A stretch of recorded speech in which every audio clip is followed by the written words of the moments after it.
శ్రీ మహాగణపతయే నమః. శ్రీమాత్రే నమః. శ్రీమాత్రే నమః. శ్రీమాత్రే నమః.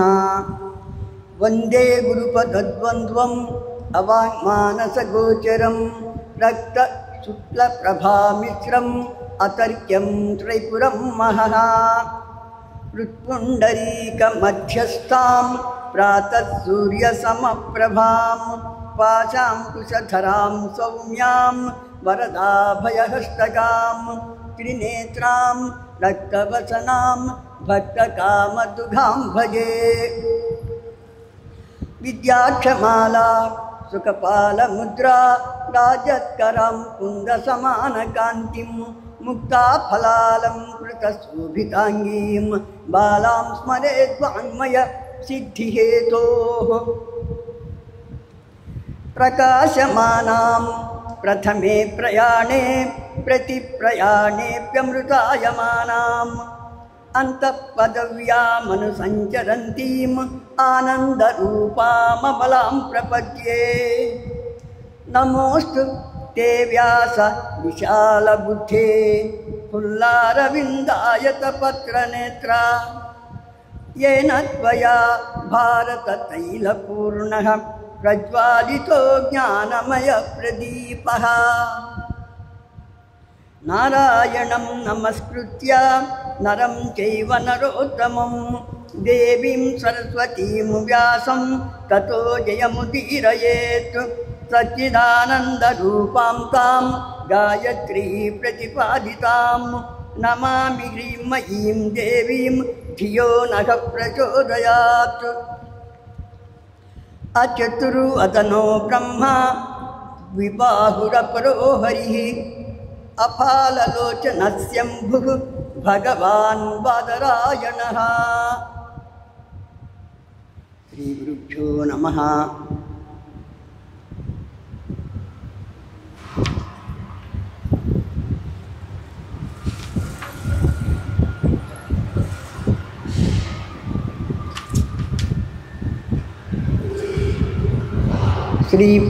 శ్రీ పరదేవతా స్వరూపులారా, మహిషాసురుని యొక్క ఆదేశాన్ని అనుసరించి ఆయన సేనలో ప్రముఖులైనటువంటి బాష్కలుడు, దుర్ముఖుడు అనేటువంటి ఇద్దరు ఆయుధాలు ధరించి సేనను కలిగిన వాళ్ళై అమ్మవారి మీద యుద్ధానికి బయలుదేరారు. వాళ్ళు ఒక రకమైన బొంగురు గొంతులతోటి బిగ్గరగా అమ్మవారితోటి ఇట్లా అంటున్నారు. దేవి దేవాజితాయేన మహిషేన మహాత్మనా వరయ త్వం వరారోహే సర్వదైత్యాధిపం నృపం.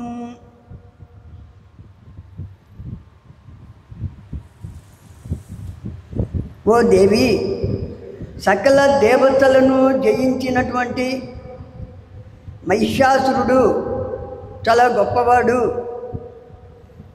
ఆయన రాక్షసులందరికీ కూడాను ప్రభువు.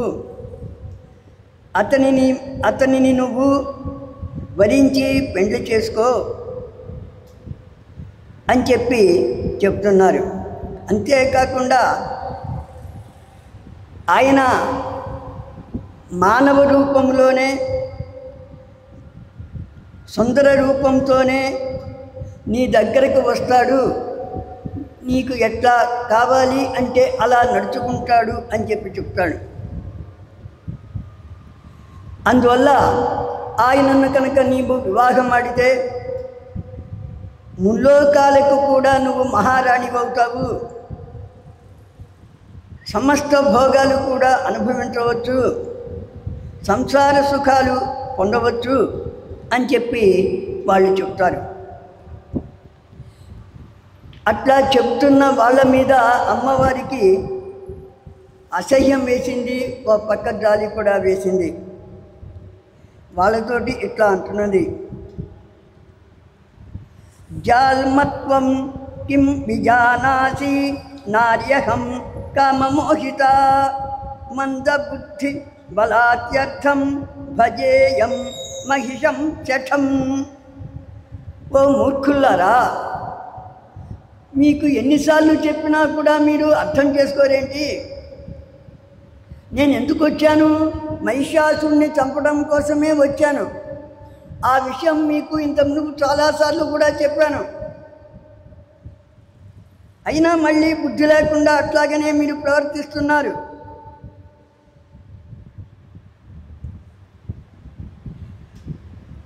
మీ మహిషాసురుడిని చంపడం కోసమే నేను వచ్చాను.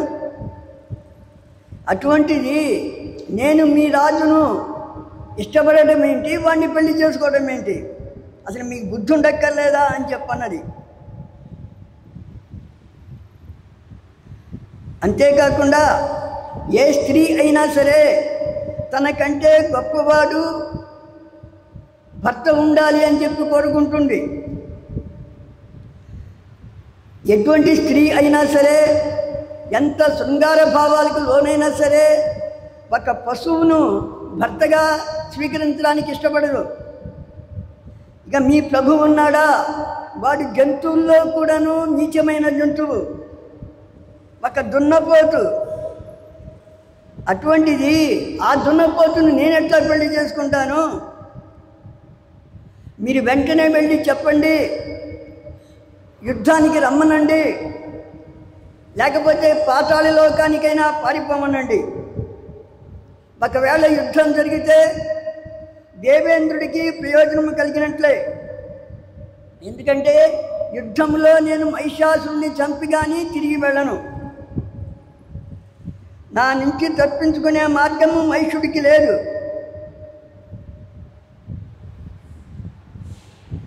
అందువల్ల పాతాళ లోకానికి వెళ్తాడో, యమలోకానికి ప్రయాణమవుతాడో నిర్ణయించుకోమని చెప్పండి అని చెప్పి గట్టిగా హోంకరిస్తూ చెప్పింది అమ్మవారు. ఆమె మాటలతోటి ఈ భాస్కరుడు, దుర్ముఖుడు ఇద్దరు కూడా అదిరిపడ్డారు. ఎట్టాగో గుండెను దిటవు చేసుకున్నారు, ధనుస్సును ఎక్కుపెట్టారు, బాణాల వర్షాన్ని కురిపించారు అమ్మవారి మీద. ఆమె కూడా జవాబుగా బాణాల వర్షం కురిపించింది. భాస్కరుడు ముందుకు వచ్చి ఇక యుద్ధం చేయడం మొదలుపెట్టాడు. దుర్ముఖుడు కొద్ది దూరంగా ఉండి చూస్తూ ఉన్నాడు. అమ్మవారు మొదట సాదాసీదాగా యుద్ధం చేయడం మొదలుపెట్టింది. ఓ సింతేనా, ఈమె వీరనారి తనము అని చెప్పి అనుకున్నాడు భాస్కరుడు. దాంతో వాడు ఏం చేశాడంటే గద, ఖడ్గము, పరిఘ మొదలైనటువంటి అనేక ఆయుధాలను ఆమె మీద విరివిగా ఉపయోగించాడు. వీడు యుద్ధం అంటే చాలా ఆసక్తి కలిగిన వాడని చెప్పి అమ్మవారు గ్రహించింది. ఒక్కసారి కోపంతో ఆమె పదునైనటువంటి 5 బాణాలను ఒకేసారి సంధించి విడిచిపెట్టింది వాడిపైకి. వాడు కూడా ఏం చేశాడంటే ఆ 10 బాణాలతోటి వాటిని ఖండించి మరో 10 బాణాలు అమ్మవారి వాహనమైనటువంటి సింహం మీదకి విడిచిపెట్టాడు. అమ్మవారు 10 బాణాలతోటి వాటిని ఖండించి పైపెత్తు అర్ధచంద్రాకారం బాణంతో వాడి వింటిని విరక్కొట్టింది. వెంటనే ఈ భాస్కరుడు ఏం చేశాడంటే గదను పట్టుకొని దాన్ని రివ్వున తిప్పుతూ అమ్మవారి వైపు ఒక్కసారి దూకాడు. అమ్మవారు కూడా తాను కూడా గదను ధరించింది.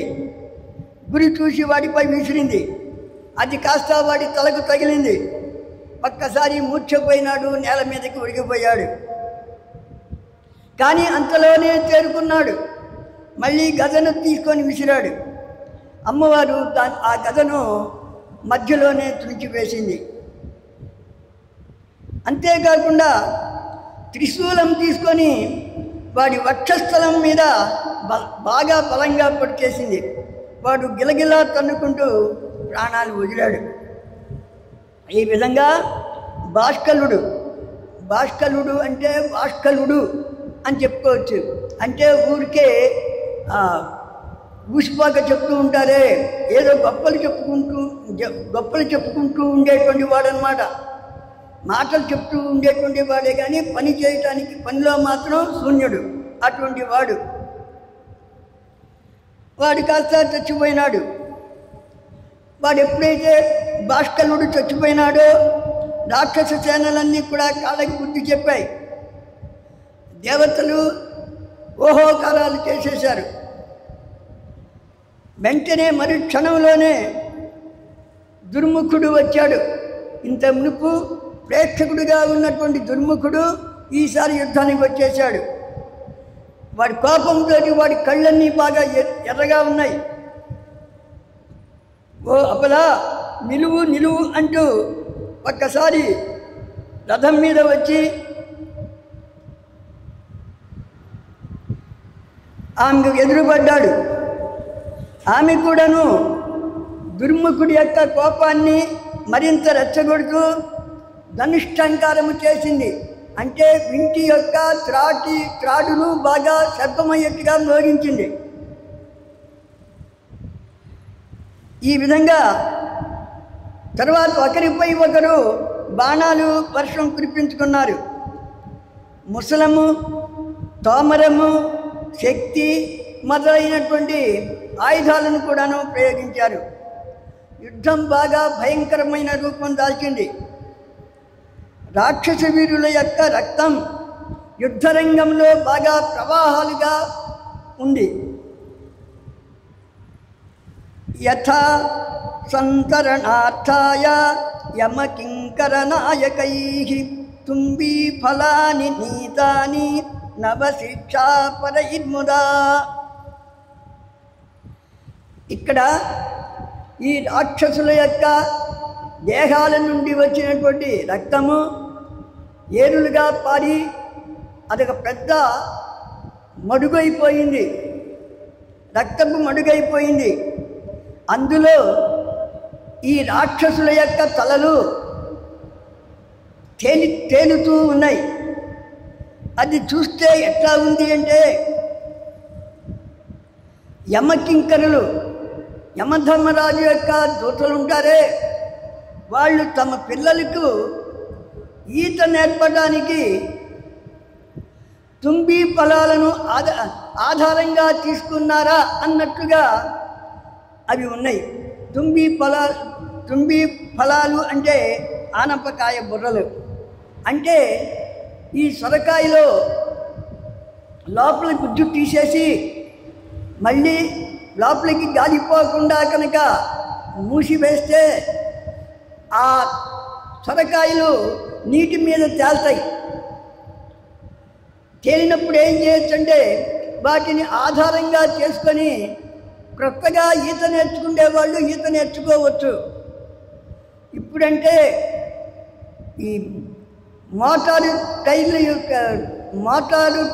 యొక్క ట్యూబులు ఉన్నాయే, వాటిని ఆధారం చేసుకొని ఈతడానికి కానీ ఈత నేర్చుకుంటానికి కానీ ఉపయోగిస్తున్నారు. కానీ అంతకు ముందు కాలంలో ఇటువంటి వాటినే ఈత నేర్చుకుంటానికి ఉపయోగించేవాళ్ళు. అందువల్ల ఈ తలకాయలు నీటి రక్తంలో తేలియాడుతూ ఉండేటువంటి ఈ తలకాయలను చూస్తే ఈ యమలోకంలో ఉండేటువంటి ఆ దూతలు తమ పిల్లలకి ఆ ఈతను నేర్పడానికి ఏర్పాటు చేసినటువంటి సొరకాయ పొరల అన్నట్టుగా ఉన్నాయి అని చెప్తున్నాడు అన్నమాట. ఇక ఈ విధంగా ఉండగా రణరంగం బాగా భీభత్సంగా మారింది, భయంకరంగా మారింది. భీభత్సం అంటే బాగా అసహ్యంగా కూడా ఉండటం, చూడలేకుండా ఉండటం. అటుకెళ్ళి ఎక్కడి చూసినా కూడాను ఈ చచ్చిపోయిన వాళ్ళ కళేబరాలే, వాటిని పీక్కొ తింటున్నటువంటి నక్కలు, తోడేళ్ళు, కుక్కలు, కాకులు, గ్రద్దలు, డేగలు ఇవన్నీ కూడాను మాంసఖండాల కోసం చెప్పి తన్నుకుంటూ ఉన్నాయి. అంతేకాకుండా అవి మృతకళేబరాలు నిల్వ ఉండటం వల్ల భరింపరానటువంటి దుర్గంధం కూడాను వ్యాపిస్తూ ఉన్నది పరిసరాల్లో. ఇక దుర్ముఖుడు ఏం చేశాడంటే వాడిగా కత్తి దూసి నిలబడ్డాడు. అమ్మవారితో ఇలా అంటున్నాడు, ఓ అబ్బలా, నీకు చివరిసారిగా చెప్తున్నాను, ప్రాణాలు విడుస్తావో మా మహిషాసురుని వరిస్తావో తేల్చుకో అని చెప్పి పెద్దగా అరిచాడు.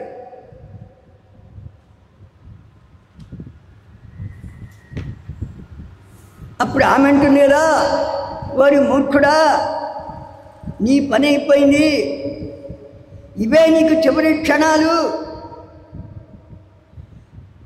ఎందుకంటే నువ్వు తొందరలోనే ఇంతకు ముందే చచ్చిపోయినటువంటి భాస్కరుణ్ణి కలవడానికి వెళ్తున్నావు అంటూ ఒక పొడవైనటువంటి పదునైనటువంటి కత్తి తీసుకొని వాడి తలను కాస్త నరికేసింది. వాడి శరీరము నేలకి ఒరిగిపోయింది.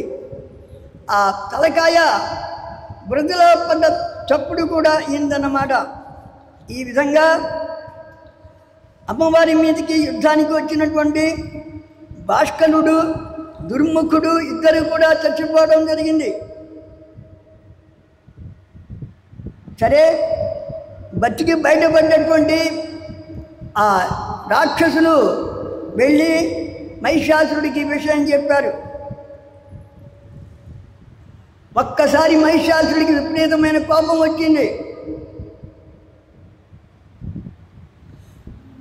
తన పక్కనున్నటువంటి రాక్షసులతోటి, చూచారా ఈ ఆడది ఎంతటి దుస్సాహసం చేసిందో, భాస్కరుడిని దుర్ముఖుడిని కూడా చంపేసింది, చాలా ఆశ్చర్యంగా ఉంది. దైవ నిర్ణయాలు ఇట్లానే ఉంటూ ఉంటాయి. తాలోహి బలవాన్ కర్త సతతం సుఖ దుఃఖయో నరాణాం పరతంత్రాణాం పుణ్య పాపానుయోగతః. ఈ కాలము అనేటువంటిది ఎంతో బలమైంది.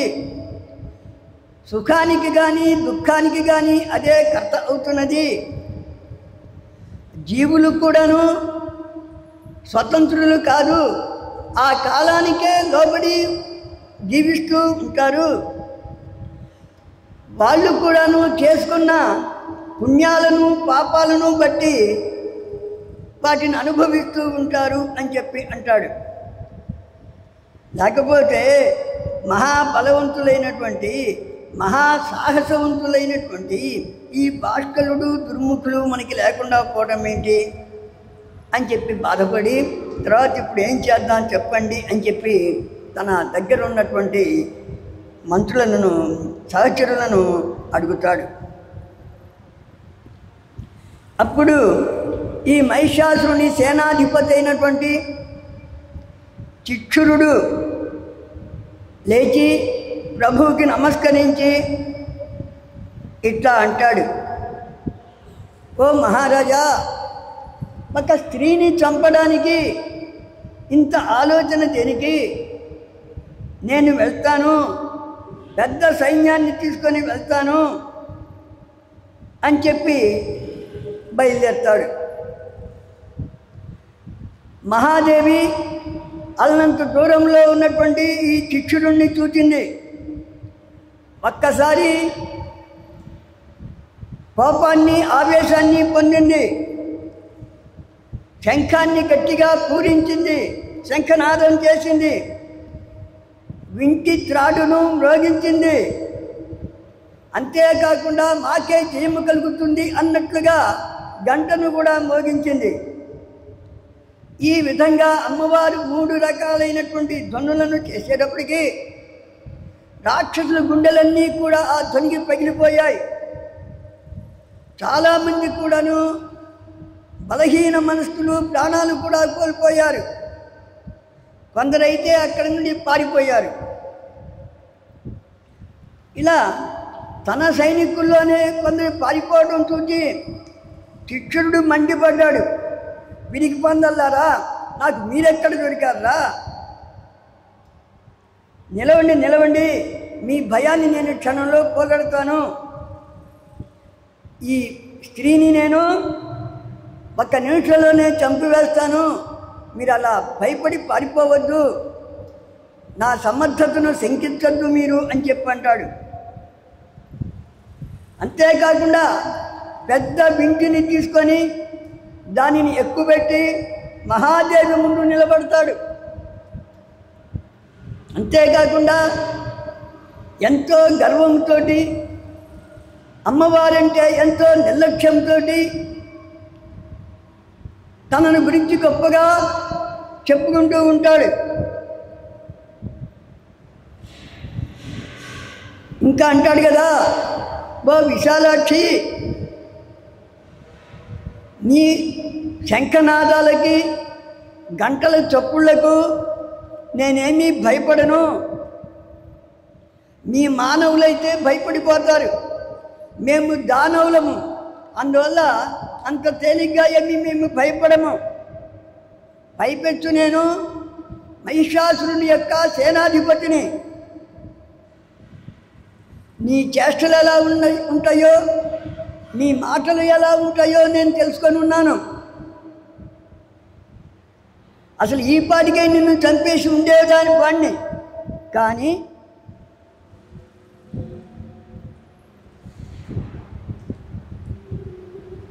స్త్రీవధ అంటే ఆడువారిని కనుక యుద్ధంలో చంపితే అది అపకీర్తి అవుతుంది. ఒకవేళ నేను నిన్ను జయించి చంపినా కూడాను జనమంతా ఏమంటారు, ఆ ఏముంది ఒక ఆడదాన్ని చంపాడు, అది కూడా గొప్పేనా అంటారు. అందువల్ల నేను నిన్ను కాస్త ఉపేక్షిస్తున్నాను. అంతేకాకుండా నీవు చాలా అందగత్తెవి, అందువల్ల మీరు యుద్ధం చేయడానికి తగిన వాళ్ళు కాదు. ఎందుకంటే మాలతి పుష్పం ఉంటుందే, దాని రెక్క తగిలితేనే, దాని దళము తగిలితేనే మీరు కందిపోయేంత సుకుమారంగా ఉంటూ ఉంటారు. అటువంటిది నేను ఇక బాణాలు కనుక ప్రయోగిస్తే అసలు నువ్వు తట్టుకుంటావా? నీ సౌకుమార్యమంతా ఏమైపోతుంది అని చెప్పి నేను అనుకుంటూ నీ మీద బాణాలను ప్రయోగించడం లేదు.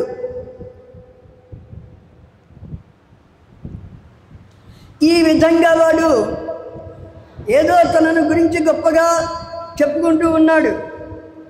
అమ్మవారికి ఎట్లా ఉందంటే, కొద్దిగా మంట ఉంటే దాని మీద నెయ్యి పోసినట్లుగా అంత మునుపు ఉన్నటువంటి ఆమె యొక్క కోపాన్ని, ఆవేశాన్ని ఈ వీడి యొక్క కోపము, వీడి యొక్క మాటలు చాలా ఆమె ఆవేశం ఎక్కువయ్యేట్లుగా చేసినాయి. ఈ శిక్షుడి యొక్క మాటలు. అప్పుడు ఆమె అంటుంది, ఓరి శిక్షుడా, నువ్వు పెద్ద పండితుడిలాగా, బుద్ధిమంతుడిలాగా గొప్పగా ప్రసంగం చేస్తున్నావు, పైన అబద్ధాలు చెప్తున్నావు. నీ మాటలను బట్టి చూస్తే నీకు నీతి శాస్త్రం ఏమీ తెలియదు, తర్కశాస్త్రం అసలే తెలియదు. పెద్దలను సేవించి వారి అనుభవాలను కూడా తెలుసుకున్నటువంటి లక్షణాలు కూడా ఏమీ కనపడటం లేదు. ఇక ధర్మము పట్ల అసలు గౌరవమే ఉండదు మీకు.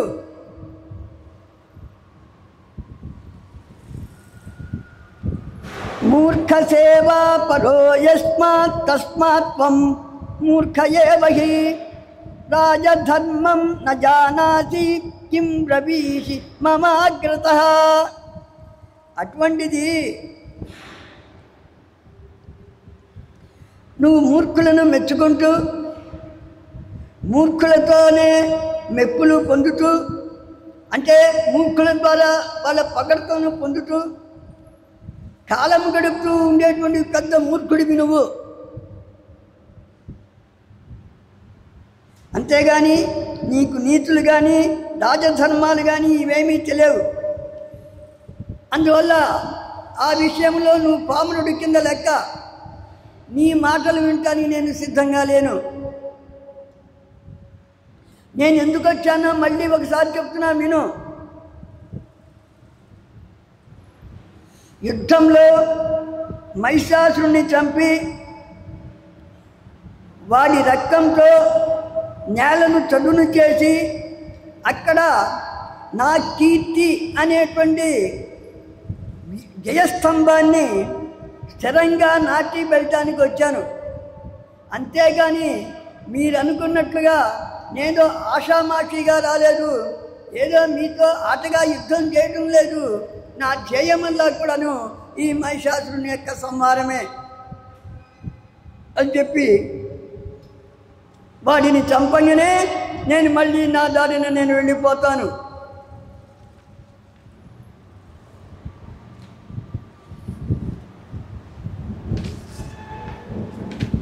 సంగ్రామే మహిషం హత్వా కృత్వా రుధిరకర్దమం యశస్తంభం స్థిరం కృత్వా గమిష్యామి యథా సుఖం అని చెప్పి అంటుంది. ఎందుకని ఈ పని చేస్తాను? ఆ రాక్షసుడు దేవతలను పీడించాడు. అందువల్ల వాడిని శిక్షించడమే నా యొక్క కర్తవ్యం.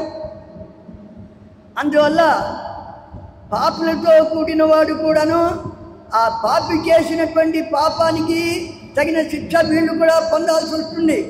అందువల్ల వారి అనుచరులైనటువంటి మిమ్మల్ని కూడా నేను అలానే చేస్తాను, చంపుతాను అని చెప్పంటుంది. దాంతో శిక్షుడికి విపరీతమైన కోపం వస్తుంది. ఒక్కసారి హోంకరిస్తాడు, బాణాలు వర్షంలాగా కురిపిస్తాడు. వాడు ఎన్ని బాణాలు వేసినప్పటికీ ఆమె ఆ బాణాలన్నిటినీ మధ్యలోనే ఖండించి పారేస్తుంది. అంతేకాకుండా ఆ రాక్షసుడిపై త్రాచుపాము లాంటి బాణాలను కూడా వేస్తుంది. అయినప్పటికీ వాడు ఏమాత్రము చెక్కు చెదరలేదు. అమ్మవారు చాలా భయంకరమైన రూపాన్ని ధరించింది. ఒక్కసారి గదతోటి వాడిని మోది గదతోటి ఒక్కసారి కొట్టి రథం నుంచి వాడు పడిపోయేట్టుగా చేసింది. అయినా వాడు తట్టుకున్నాడు. కొద్ది కాలం, ఒక క్షణకాలం మాత్రమే రథంలో ముచ్చిపోయినాడు. మళ్ళీ తేరుకున్నాడు. అంతేకాకుండా వాడు మూర్ఛపోయినటువంటి వాడిని చూస్తుండే ఎట్లా ఉంది అంటే, ఒక పర్వతాన్ని రథంలో పెట్టి మోసి తెచ్చినట్లుగా కనిపిస్తున్నది. ఏది ఆ దృశ్యం? ఈ సేనాపతి స్పృహ తప్పి పడిపోవడాన్ని తామ్రుడు చూచాడు. చూచి ఈ తామ్రుడు చండికను ఎదిరించాడు. ఆమె కూడాను వాడిని అల్లంత దూరంలోనే చూచి ఎగతాళిగా పెద్దగా పిలిచింది. రారా తామ్ర, త్వరగా రా, యమలోకానికి పోదువు కానీ రా అని చెప్పి పిలిచింది. అది కాక మీ రాజు ఏం చేస్తున్నాడు? చిన్నవాళ్ళైనటువంటి అల్పాయుష్కులైనటువంటి అల్ప శౌర్య పరాక్రమాలు కలిగినటువంటి మిమ్మల్ని పంపిస్తాడేంటి? ఆ వాడేం చేస్తున్నాడు? ఇంట్లో దాక్కొని ఉన్నాడా? మిమ్మల్ని చంపినందువల్ల నాకు ప్రయోజనం లేదు కదా. నాకు శ్రమ మాత్రమే మిగులుతుంది మిమ్మల్ని చంపితే. అందువల్ల మీ రాజునే రమ్మనండి, మీరంతా ఇళ్ళకు పోండి, మీ ప్రభువును పంపండి అని చెప్పండి. అంతేకాకుండా ఆ బుద్ధిహీనుడైనటువంటి మీ రాజు ఉన్నాడే, వాడు ఒకసారి నన్ను చూస్తాడు కూడా. నేను నా శౌర్య పరాక్రమాలు ఎటువంటివో కూడాను ఒక అంచనా వేస్తాడప్పుడు. పోండి మీరు వెళ్ళిపోండి అని పెద్దగా గర్జిస్తూ వాళ్ళతో అంటుంది అమ్మవారు. దాంతో ఈ తామ్రుడికి చాలా కోపం వచ్చింది. ఒక్కసారి వింటినాలిని మ్రోగించాడు. తన విద్యా కౌశలమంతా కూడాను చూపించాడు అమ్మవారికి. 1, 2 కాదు, 100లు 1000గా బాణాలని ప్రయోగిస్తూ ఉన్నాడు అతను అమ్మవారిపై. కానీ అమ్మవారిని అతను వేసిన బాణాలలో ఏ ఒక్కటి కూడాను చేరటం లేదు. మధ్యలోనే అమ్మవారు వాటన్నిటినీ చాలా అవలీలగా ముక్కలు ముక్కలు చేస్తూ ఉన్నదన్నమాట. ఇట్లా అమ్మవారితో తామ్రుడు యుద్ధం చేసేటువంటి సమయంలో ఇంతకుముందు స్పృహ తప్పిపోయినటువంటి చిక్షురాక్షుడు మళ్ళీ లేచాడు. ఇప్పుడు చిక్షురుడు తామ్రుడు ఇద్దరూ కలిసి కూడా అమ్మవారితో యుద్ధం చేస్తూ ఉన్నారు. అమ్మవారికి కూడా చాలా ఉత్సాహం వచ్చింది. ఒకరికి తోడు ఇద్దరు కూడా వచ్చారు అని. క్షణంలో ఆ రాక్షస సైన్యాన్ని మొత్తాన్ని కూడాను తుడిచిపెట్టేసినాను. ఎట్లాగు బభుష్టే రాక్షసాస్తత్ర కింసుకా ఇవ పుష్పిణః చిలీముఖ క్షతాః సర్వే వసంతే చ వనే రణే.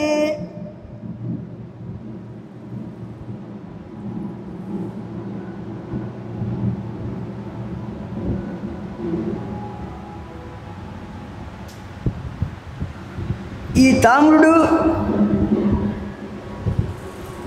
చిక్షురుడు వాళ్ళ శరీరాల నిండా కూడాను బాగా గాయాలైనాయి. రక్తము ధారలుగా కారుతూ ఉంది. అటువంటి వాళ్ళని చూస్తే ఎట్లా ఉన్నారంటే, కింసుకము అనేటువంటి చెట్టు పుష్పించిన కింసుక చెట్టులాగా వాళ్ళ దేహాలు ఉన్నాయన్నమాట. వాళ్ళ రూపాలను చూసి ఈ దేవతలు మనుషులు అందరూ కూడా ఆశ్చర్యంగా చూస్తూ ఉన్నారు. అంటే ఒంటి నిండా దెబ్బలే, వాటి నిండా రక్తం కారుతూ ఉన్నదన్నమాట ఆ రాక్షసులకు. చివరికి తామ్రుడు ఏం చేశాడంటే, ఓపిక అంతా కూడాను తీసుకొని తన గదతోటి అమ్మవారి సింహాన్ని దాని తల మీద ఒక పెద్ద దెబ్బ కొట్టాడు. అంతేకాకుండా నేను గెలిచాను అన్నట్లుగా వాడి పెద్ద నవ్వు కూడా నవ్వాడు. సంతోషంతో ఎగిరి గంతులు కూడా వేశాడు. సింహానికి మాత్రం కళ్ళు ఒక్కసారి అలపడ్డాయి. బాధతో చిన్నగా మూలిగింది. ఆ సింహము బాధను చూసి అమ్మవారికి చాలా పట్టరానంత కోపం వచ్చింది. పొడవైనటువంటి పెద్ద కత్తిని తీసుకొని ఒక రెప్పపాటు కాలంలోనే ఆ తామ్రుడి యొక్క శిరస్సును ఖండించేసింది. అది కాస్త నేల మీద పడింది. వాడి మండే మాత్రం ఒక క్షణ కాలం పాటు అట్లాగే గంతులు వేస్తూ బగ్గరంలా ఎరగిరా తిరుగుతూ ఒక్కసారిగా ఎగిరిపడింది.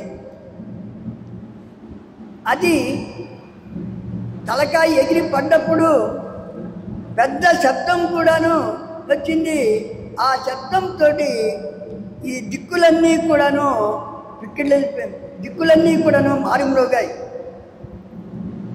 కొండలు కోనలలో కూడా అదే పరిస్థితి. ఇక ఈ తామ్రుడు చచ్చిపోవడము చూచాడు చిక్షురుడు. ఒళ్ళు తెలియని ఆవేశంతో కేకలు వేస్తూ కత్తి దూస్తూ అమ్మవారి వైపు వచ్చాడు. అప్పుడు ఆమె ఆ చిక్షురుడిపై 5 బాణాలు వేసింది. ఒక బాణం వెళ్ళి వాడి చేతిలో ఉన్న ఖడ్గాన్ని ఎగరేసుకొని పోయింది. దాని వెనకన ఇంకొక బాణం వెళ్ళి వాడి చేతిని తన్నుకోపోయింది. మిగిలిన 3 బాణాలు ఏం చేశాయంటే వాడి తలను ఖండించేశాయి. అప్పుడు శిరస్సు లేనటువంటి చిక్షుడి యొక్క మండం ఒక్క క్షణం పాటు పరుగు సాగించి ముందుకు వెళ్ళి ఒరిగిపోయింది. ఈ విధంగా అమ్మవారిపైకి వచ్చినటువంటి తామ్రుడు, చిక్షురుడు అనేటువంటి ఇద్దరు ప్రముఖ రాక్షసులు కూడా చచ్చిపోవడం జరిగింది. ఇక చావుగా మిగిలినటువంటి రాక్షసులు ఉన్నారే, వాళ్ళు ఆహాకారాలు చేసుకుంటూ పరుగు పరుగున వెళ్ళి మహిషాసురుడికి వీళ్ళ మరణ వార్తని చెప్పాడు. ఈ వార్తని మహిషాసురుడు కూడా చాలా మండిపడ్డాడు. ఈసారి అశిలోముడు, బిడాలాక్షుడు అనేటువంటి వాళ్ళిద్దరినీ కూడా పంపించాడు. అంతేకాకుండా వాళ్ళతో పాటు తన అంతఃపురానికి రక్షణగా ఉండాల్సినటువంటి మూల బలము తప్పితే మిగిలిన సైన్యాన్నంతా కూడాను ఈ అశిలోముడికి, బిడాలాక్షుడికి ఇచ్చి పంపించాడు.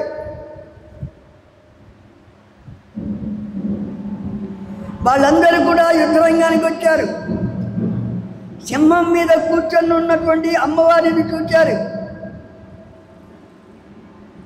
ఆమె ఎట్లా ఉంది? ఖడ్గము, కేటకము మొదలైనటువంటి శస్త్రాలను ధరించి ఉంది. 18 భుజాలతోటి విరాజిల్లుతూ ఉంది. అశిలోముడు ఒక అడుగు ముందుకు వేశాడు. చిరునవ్వులు చింతిస్తూ ఉన్నాడు. వినయాన్ని తెచ్చిపెట్టుకున్నాడు. అమ్మవారితో ఇట్లా అంటున్నాడు, అమ్మా, నువ్వెవరు? ఎందుకు వచ్చావు?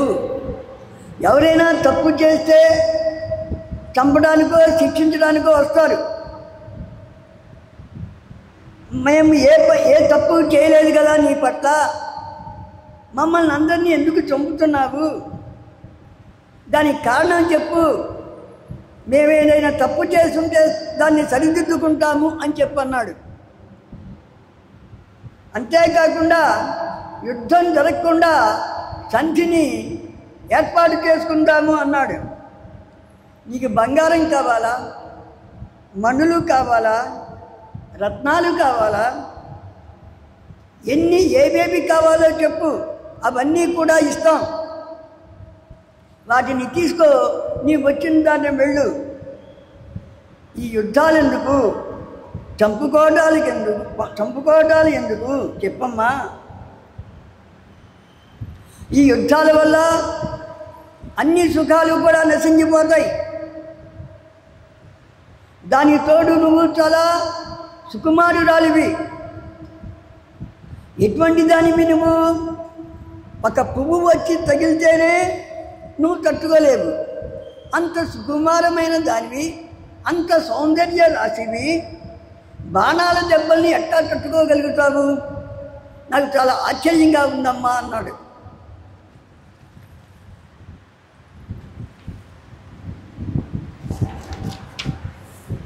చాతురస్య ఫలం శాంతి సతతం సుఖసేవనం తత్కిమర్థం దుఃఖహేతుం సంగ్రామం కర్తుమిచ్చసి. అమ్మా, యుద్ధం చేసే నేర్పు నీకు ఉంది, ఒప్పుకుంటున్నాను. కానీ మనకున్నటువంటి చాతుర్యాలు కానీ నేర్పులు కానీ ఇవి దేనికి ఉపయోగపడాలి? శాంతికి, సుఖాలకి ఉపయోగపడాలి. అంటే మనకున్నటువంటి యుద్ధ చాతుర్యాలు ఇవన్నీ కూడాను సుఖాలు కలిగించడానికి, శాంతిని కలిగించడానికి ఉండాలే కానీ యుద్ధాలకు, ఆపదలు కలిగించడానికి ఉండకూడదు కదా అని చెప్పి అంటున్నాడు. అంతేకాకుండా నువ్వు ధర్మాన్ని గురించి కూడా ఆలోచించు. దయా ధర్మస్య దేహోస్మి దయా ధర్మస్య దేహోస్తి సత్యం ప్రాణాః ప్రకీర్తితాః తస్మాద్ దయా తథా సత్యం రక్షణీయం సదా బుధైః. ఇంతకీ నా ప్రశ్న ఏమిటంటే, రాక్షసులను నువ్వు ఎందుకు చంపాలనుకున్నావు? వాళ్ళు ఏం తప్పు చేశారు? దానికి నాకు సమాధానం కావాలి అన్నాడు. ఈ అశ్వినోముడు అడిగినటువంటి ప్రశ్నకి, తర్కానికి అమ్మవారి సమాధానం చెప్పాలనుకుంది. అప్పుడు చిరునవ్వుతోటి ఇలా అంటుంది, ఓ అశ్వినోముడా, ఇదే ప్రశ్నను మీ వాళ్ళందరూ ఇంత మునుపు నన్ను అడిగారు. అందువల్ల చెబుతున్నా విను. నేను అన్ని కాలాలలోనూ అన్ని లోకాలలోనూ తిరుగుతూ ఉంటాను. ఈ ప్రాణులు చేసేటువంటి న్యాయాలకు కానీ అన్యాయాలకు కానీ ధర్మాలకు కానీ అధర్మాలకు కానీ నేను సాక్షిగా ఉంటూ ఉంటాను. నాకు ఏ రకమైనటువంటి భోగాల మీద కోరిక ఉండదు. లోభగుణం కానీ ఒకరితో వైరము ఉండడం కానీ కూడా ఉండదు. నేను ధర్మం కోసము, సజ్జనులను రక్షించడం కోసము ఈ ప్రపంచంలో సంచరిస్తూ ఉంటా. ఇదే నా వ్రతం. ఈ వ్రతాన్ని నేను ఎప్పుడూ కూడాను పాటిస్తూ ఉంటా. సాధూనాం రక్షణం కార్యం హంతవ్యాయేభ్య సాధవః వేదరక్షణం కార్యమవతారైరనేకశః యుగే యుగే తానేహమవతారన్ విపర్మి చ మహిషస్తు దురాచారో దేవాన్ వై హంతుముద్యతః.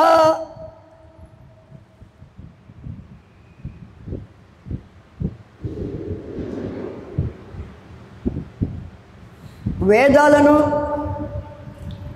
సాధువులను రక్షించాలంటే అధర్మాలను అధర్మ పరులను చంపక తప్పదు. ఇందుకోసం నేను ఎన్నో అవతారాలు ఎత్తుతూ ఉంటా. అలాగే ప్రతి యుగంలో కూడాను అవతారాలు ధరిస్తూ ఉంటా. మీ మహిషుడు చాలా దుర్మార్గుడు, దేవతలను చాలా బాధ పెట్టాడు, చాలామందిని చంపాడు. ఈ విషయం నాకు తెలిసింది. అందుకని అతనిని చంపడం కోసం అని చెప్పి నేను ఇప్పుడు ఈ స్త్రీ అవతారంతో వచ్చా. వాణ్ణి తప్పనిసరిగా చంపి తీరుతాను. నేను చెప్పేది నిజము, అబద్ధం కాదు. ఇక నీ ఇష్టం. నువ్వు నిలబడతావో, నాతో యుద్ధం చేస్తావో, పారిపోతావో నిర్ణయించుకోవాల్సింది నీవేను అని చెప్పి అమ్మవారు అంటుంది. అంతేకాకుండా నీ ప్రభువుకి చెప్పు, వాళ్ళని వీళ్ళని పంపించడం ఎందుకు, తననే స్వయంగా యుద్ధానికి రమ్మను. ఒకవేళ నాతోటి సంధి చేసుకోవాలి అనుకుంటే దేవతల దగ్గర నుంచి అపహరించినటువంటి ధనరాశులు ఐశ్వర్యాన్ని మొత్తం కూడాను వాళ్ళకి అప్పగించమను, వాళ్ళ రాజ్యాన్ని వాళ్ళకి ఇవ్వమను, తనను పాతాళ లోకానికి పారిపోమ్మను.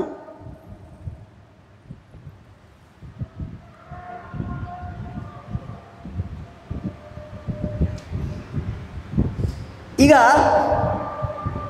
లేకపోతే పాతాళ లోకానికి పారిపోమ్మను. అక్కడున్నటువంటి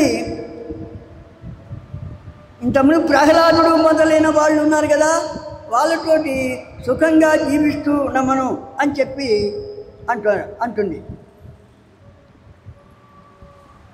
అప్పుడు ఈ అమ్మవారు చేసినటువంటి ప్రతిపాదన ఉన్నదే, దానిని అశిలోముడు చాలా శ్రద్ధగా విన్నాడు.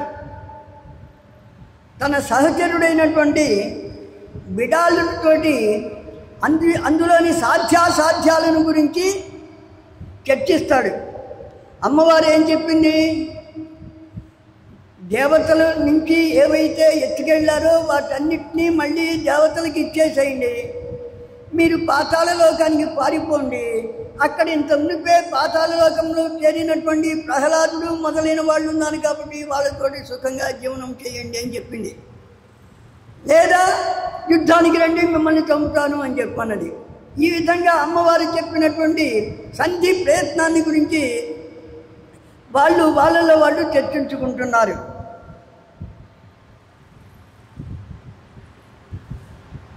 ఇప్పుడు మనం ఏం చేయాలి అని చెప్పి ఈ అశిలోముడు బిడాలుడిని అడిగాడు.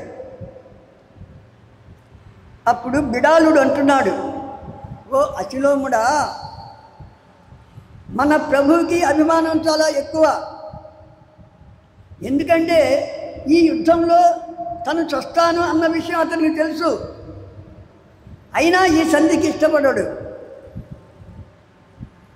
ఎందుకంటే ఇప్పటికే చిక్షురాక్షుడు మొదలైన వాళ్ళతో సహా ఎంతోమంది చచ్చిపోయారు. మరి అది గమనించకుండా మనని యుద్ధానికి ఎందుకు పంపిస్తాడు? ఈ జ్ఞానమే కనుక ఉంటే సంధిని కోరుకునేవాడైతే ఇలా చేయడు కదా. అంతేకాకుండా దుస్సాధ్యం ఏ వాస్త్విహ సేవకానాం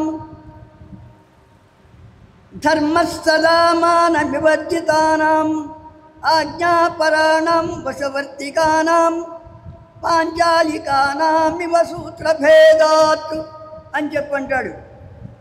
ఏంటంటే దైవ నిర్ణయాన్ని ఎవరు కూడా తప్పించుకోలేరు. అది కాక మనం సేవకులము. ప్రభువు ఏది మాట్లాడమంటే అది మాట్లాడతాం, ఏది చేయమంటే అది చేస్తాం. అదే మన ధర్మం.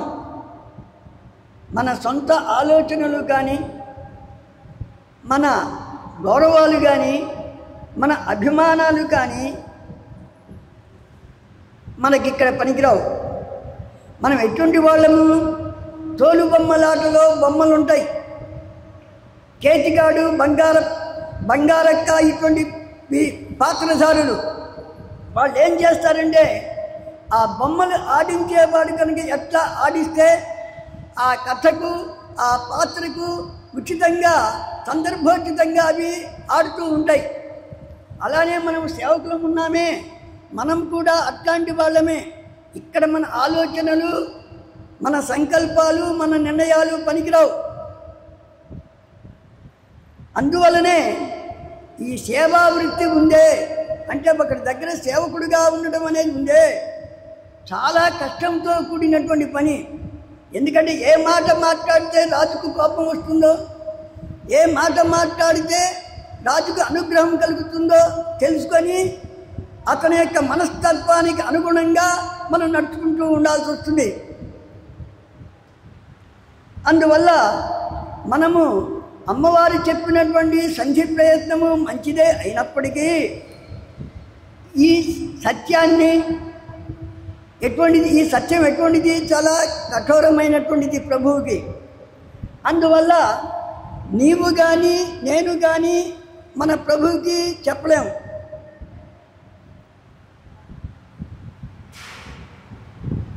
దేవతల దగ్గర తీసుకున్నటువంటి ధనరాశుల్ని, రత్నరాశుల్ని దేవతలకి సమర్పించి పాతాళ లోకానికి పొమ్మని చెప్తే ప్రభువు మనని ఊరుకుంటాడా? మనం ఎట్లా చెప్పగలుగుతాము? ఎప్పుడూ కూడాను ప్రభువుకి ఏం చేయాలి? మనము సత్యం కావచ్చు, అసత్యం కావచ్చు, ఆయనకు ప్రియము కలిగించేటువంటి మాటలే మనం చెప్తూ ఉండాలి.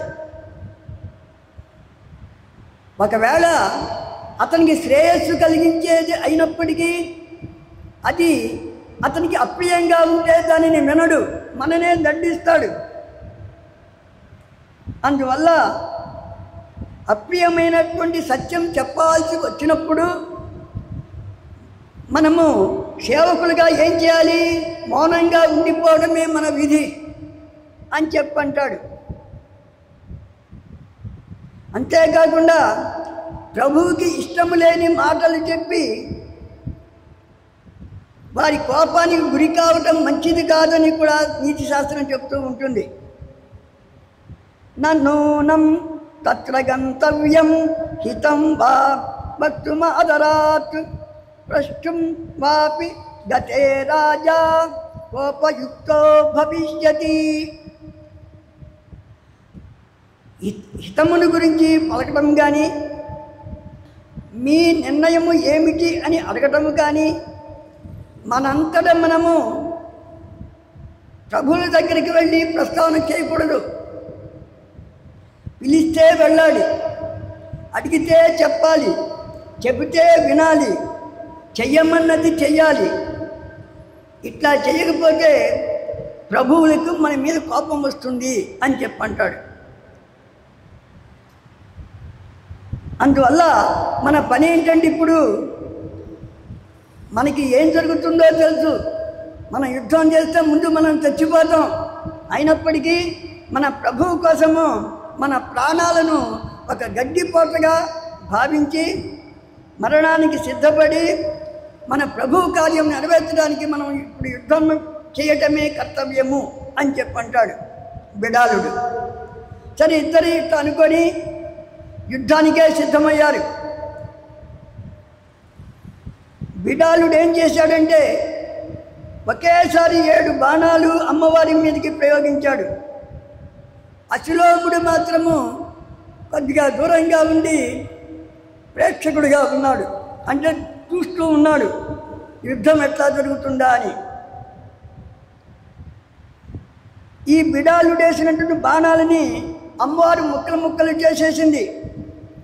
అంతేకాకుండా బాగా వజ్రంతో సమానమైనటువంటి కఠోరమైనటువంటి 3 బాణాలను వేసింది. వాటితోటి బిడాలుడిని గాయపరిచింది. ఆ అమ్మవారి బాణాల యొక్క బాధను తట్టుకోలేకపోయాడు బిడాలుడు. కళ్ళు తిరిగి మూర్ఛపోయాడు. ఇక ఆ మూర్ఛ కూడా ఏంటంటే మళ్ళీ స్పృహలోకి వచ్చేటువంటి మూర్ఛ కాదు, అది శాశ్వతంగా చచ్చిపోయినాడు ఇక చివరికి. ఈ విధంగా వాడు దైవయోగం వల్ల తేలిగ్గానే చచ్చిపోవడం జరిగింది. ఎప్పుడైతే బిడాలుడు చచ్చిపోయాడో ప్రేక్షకుడిగా ఉన్నటువంటి అశ్లోముడు యుద్ధానికి వచ్చాడు. ఒక్కసారి వింటి త్రాడును గట్టిగా మ్రోగించాడు. అమ్మవారితోటి ఇలా అంటున్నాడు కుడి చేయి పైకెత్తి, అమ్మా, మా రాక్షసులందరూ కూడా నీ చేతిలో చూస్తారని నాకు తెలుసు. అయినా నేను యుద్ధమే చెయ్యాలి. ఎందుకంటే నేను స్వతంత్రుణ్ణి కాదు. మా రాజు ఉన్నాడే మహిషాసురుడు, వాడు వట్టి మందబుద్ధి. ఎవరైనా ఇది హితము, ఇది అహితము, ఇది ప్రియము, ఇది అప్రియము అని ఎవరైనా చెప్పినా కూడాను తెలుసుకునేటువంటి స్థితిలో వాడు లేడు. వాడికి అసలు ఏమీ అంత పరిజ్ఞానం లేదు, విచక్షణ జ్ఞానం లేదు. అందువల్ల అతడి ఎదుట అతనికి ఇష్టం లేనిది కానీ అతనికి శ్రేయస్సు కలిగించేదే అయినప్పటికీ ఎవరు ఏమీ చెప్పలేరు, నేను కూడా చెప్పలేను.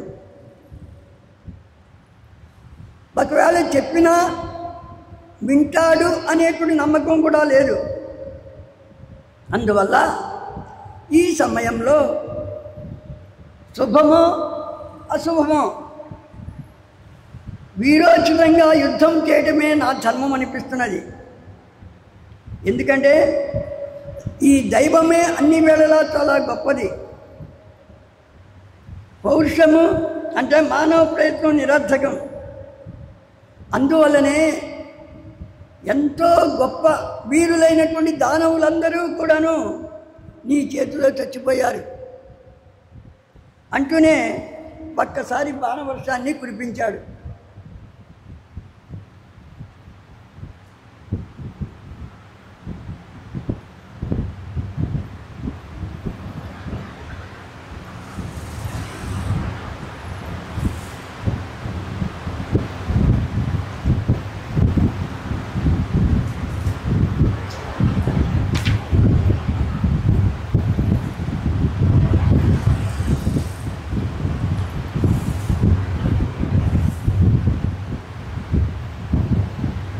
ఆమెకు కూడాను కోపంతో ముఖమంతా ఎర్రపడింది. వెంటనే ఆమె కూడా బాగా పదునైనటువంటి వాడైనటువంటి బాణాలతోటి వర్షం కురిపించింది.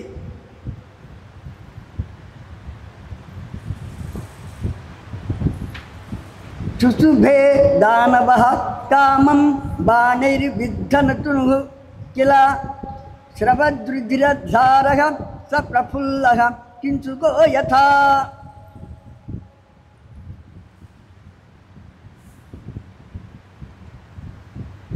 ఆమె వేసినటువంటి బాణాల దెబ్బలకి ఈ అశిలోముడి శరీరం అంతా కూడాను క్షణంలో రక్తసిక్తమైపోయింది. అంటే బాగా గాయాలైనవి, గాయాల నుండి రక్తం వస్తూ కారుతూ ఉంది.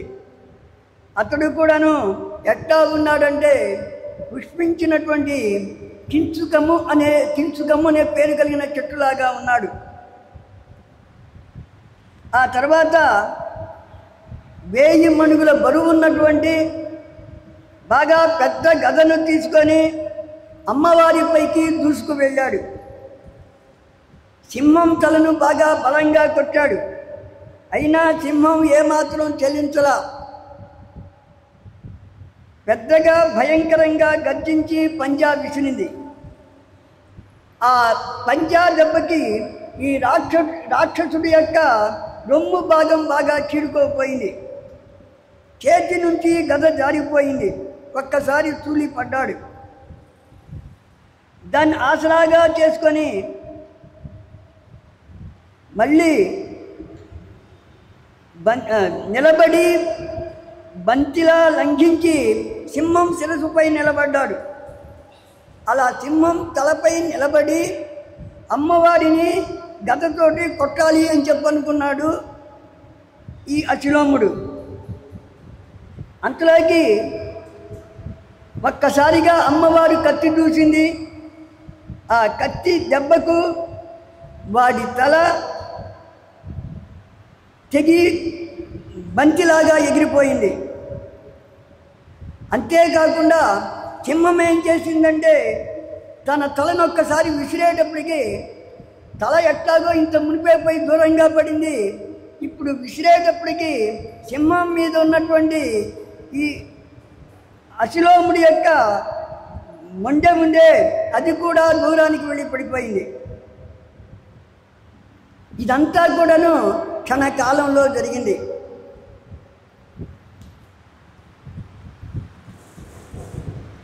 ఇక చచ్చిన రాక్షసులు చాలా మిగిలిన వారు వెళ్ళారు. మిగిలిన వారిని ఏం చేసిందంటే సింహం చీల్చి చెండాడింది, తన ఆకలి తీర్చుకుంది.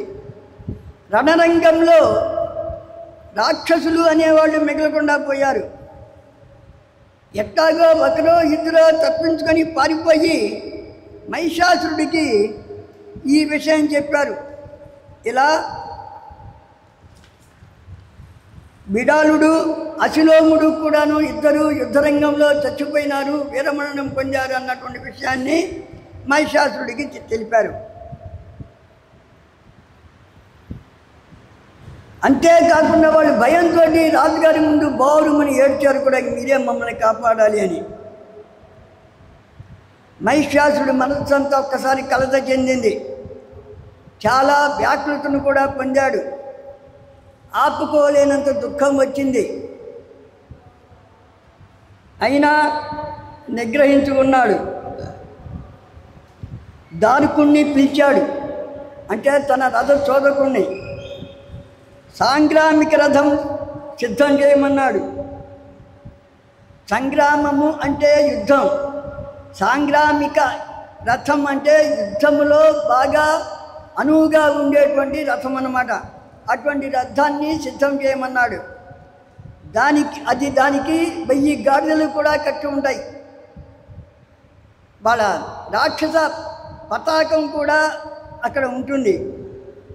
అనేక ఆయుధాలు కూడా ఆ రథంలో ఉంటాయి. దానికి బాగా తత్తలా మెరుస్తున్నటువంటి చక్రాలు ఉంటాయి ఆ రథానికి. అటువంటి రథాన్ని ఆ దారుకుడు క్షణాల్లోనే తెచ్చి రాజు ముందు రాజద్వారం ముందు నిలిపి మహారాజా నేను సిద్ధంగా ఉన్నాను అని చెప్పి విన్నవించాడు.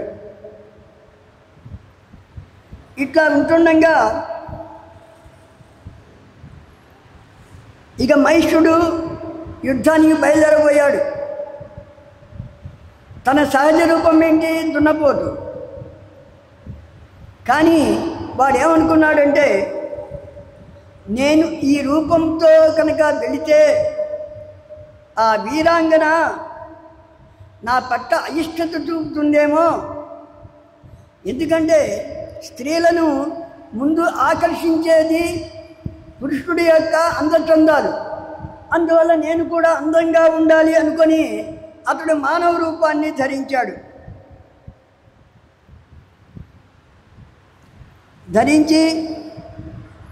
ఇక వెళ్ళాడు. ఆమెకు మహాదేవి కూడా అల్లంత దూరంలో అతన్ని చూచింది. ఒక్కసారి పెద్దగా శంఖనాదం చేసింది. ఆ శంఖనాదానికి, ఆ ధ్వనికి దేవతలు, దానవులు, మానవులు అందరూ కూడా ఒక్కసారి ఆశ్చర్యపోయారు.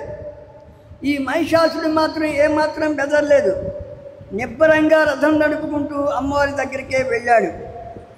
వెళ్తూ చిరునవ్వులు వలకబోస్తూ ఇట్లా అంటాడు, ఓ వీరాంగన, నా జన్మలో ఇంతవరకు దైన్యము అంటే ఏమిటో నేను ఎరగను. నేను బ్రహ్మ, విష్ణువు, మహేశ్వరులను కూడా నేను ఎప్పుడూ కూడాను వాళ్ళని ప్రార్థించలేదు. నా చరిత్ర ఏమిటో, రణరంగంలో నేను ఎట్లా ప్రవర్తిస్తానో వాళ్ళందరికీ తెలుసు. అయినప్పటికీ అంత గొప్ప వీడుని అయినప్పటికీ నేను నీకు దాసోహం అంటున్నాను. కారణం ఏంటంటే నీ యొక్క సౌందర్యానికి నేను ముగ్ధున్నయ్యాను. నిన్ను పట్టమనిషిగా చేసుకోవాలని ఆశపడ్డాను. అందువల్ల నేను ఒక దాసుడిగా కాళ్ళ వేళ్ళబడి నిన్ను బతిమాలుతున్నాను. అందువల్ల ఒకసారి నా ముఖం చూసి నన్ను దయచూడవలసింది అని చెప్పి అంటాడు. అమ్మవారి ఈ విధంగా వాడు మైకం కమ్మిన వాడిలాగా పూర్తిగా కామాతుడై పలవరిస్తూ ఉన్నాడు. మహాదేవి ఒక్కసారి పెద్దగా నవ్వింది, ఎగతాళిగా ఇట్లా అంటుంది,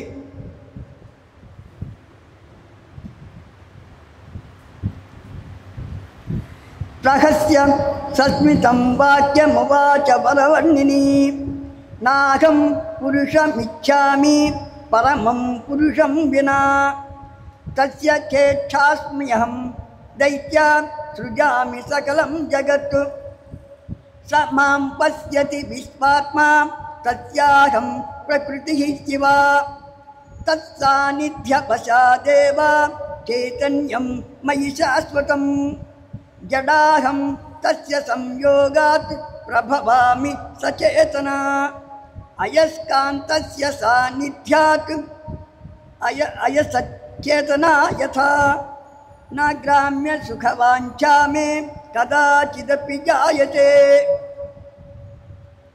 వాడికి బుద్ధొచ్చేట్టుగా మళ్ళీ అమ్మవారి ఇట్లా అంటున్నది, ఓ రాక్షసుడా, నేను పరమ పురుషుడిని తప్పదే ఎవరిని కూడాను కోరను. ఆ పరమ పురుషుడి యొక్క ఇచ్ఛను నేను సమస్త జగత్తును కూడా సృష్టిస్తూ ఉంటాను. నా ప్రభువు అయినటువంటి ఆ విశ్వాత్మకుడు ఉన్నాడే, అతడు నన్ను కాపాడుతూ ఉంటాడు. అతడు పురుషుడు, నేను స్త్రీని, అంటే ప్రకృతిని. అతడి యొక్క సాన్నిధ్యం వల్లనే, అతని దగ్గర ఉండటం, అతని సన్నిధిలో ఉండటం వల్లనే నాలో చైతన్యం శాశ్వతంగా ఉంటుంది. లేకపోతే నేను స్వతసిద్ధంగా ఎటువంటి దాన్ని, ఒక జడ పదార్థాన్నే. అయస్కాంతం కనుక ఇనుములో కదలిక ఎట్లయితే తెస్తుందో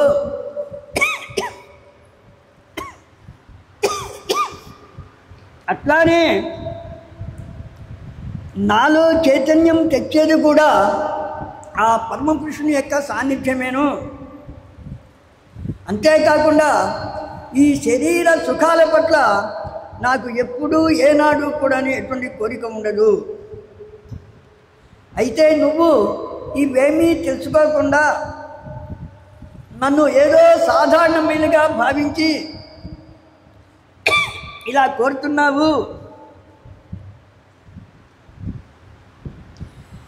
నా మీద మోహాన్ని విడిచిపెట్టు,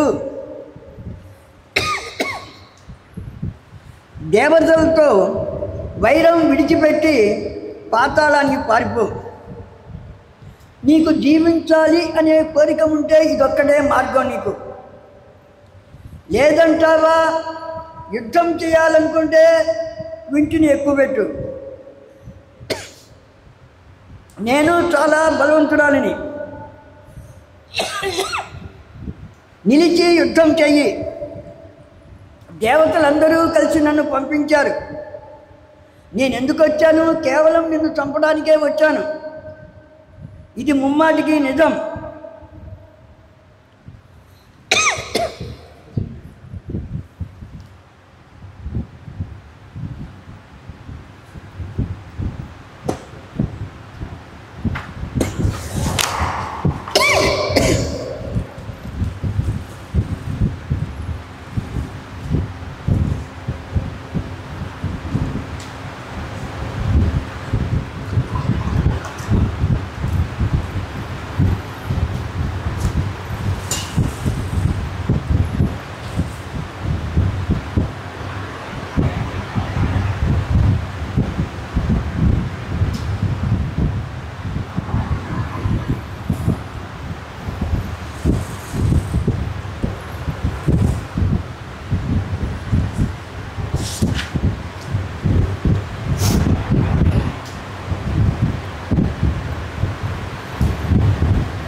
దేవతలందరూ కలిసి నన్ను పంపించారు. నేను నిన్ను చంపడానికే వచ్చాను. ఇది నిజం. అయితే నీ మాటల్లో కనిపించినటువంటి ఒక మంచితనానికి నీకు అవకాశం ఇస్తున్నాను. పాతాళానికి పోయి ప్రాణాలకు దక్కించుకో. అక్కడున్నటువంటి ప్రహ్లాదుడు మొదలైన వాడితో కలిసి సుఖంగా స్వేచ్ఛగా జీవిస్తూ ఉండు.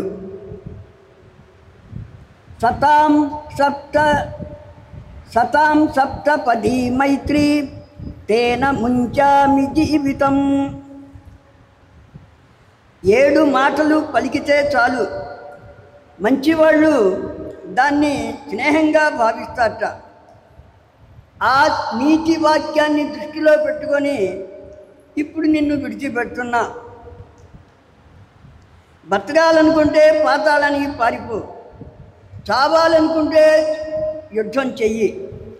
నేను మాత్రం నేను తప్పనిసరిగా చంపుతాను, ఇందులో ఏ సందేహం లేదు అని చెప్పి అమ్మవారు మహిషాసునితో అంటున్నది.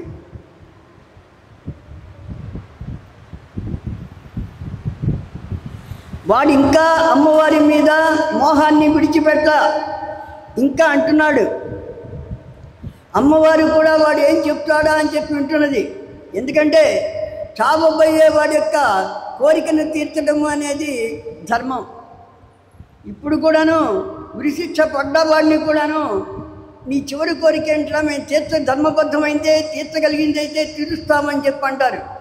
అట్లాగే వాడు కూడాను ఏం మాట్లాడతాడో అని చెప్పి మాట్లాడతాను అంటే మరి మాట్లాడమంటుంది. అప్పుడు వాడు ఇంకా అంటున్నాడు, అయ్యో మహిషాసురుణ్ణి తిరస్కరించానే అని నువ్వు బాధపడతావు. ఎందుకంటే నేను గొప్ప చక్రవర్తిని, నన్ను కాదన్నానే అని చెప్పి నువ్వు బాధపడతావు. ఎందుకంటే మండోదరి అనేటువంటి ఒక ఆమె ఉంది.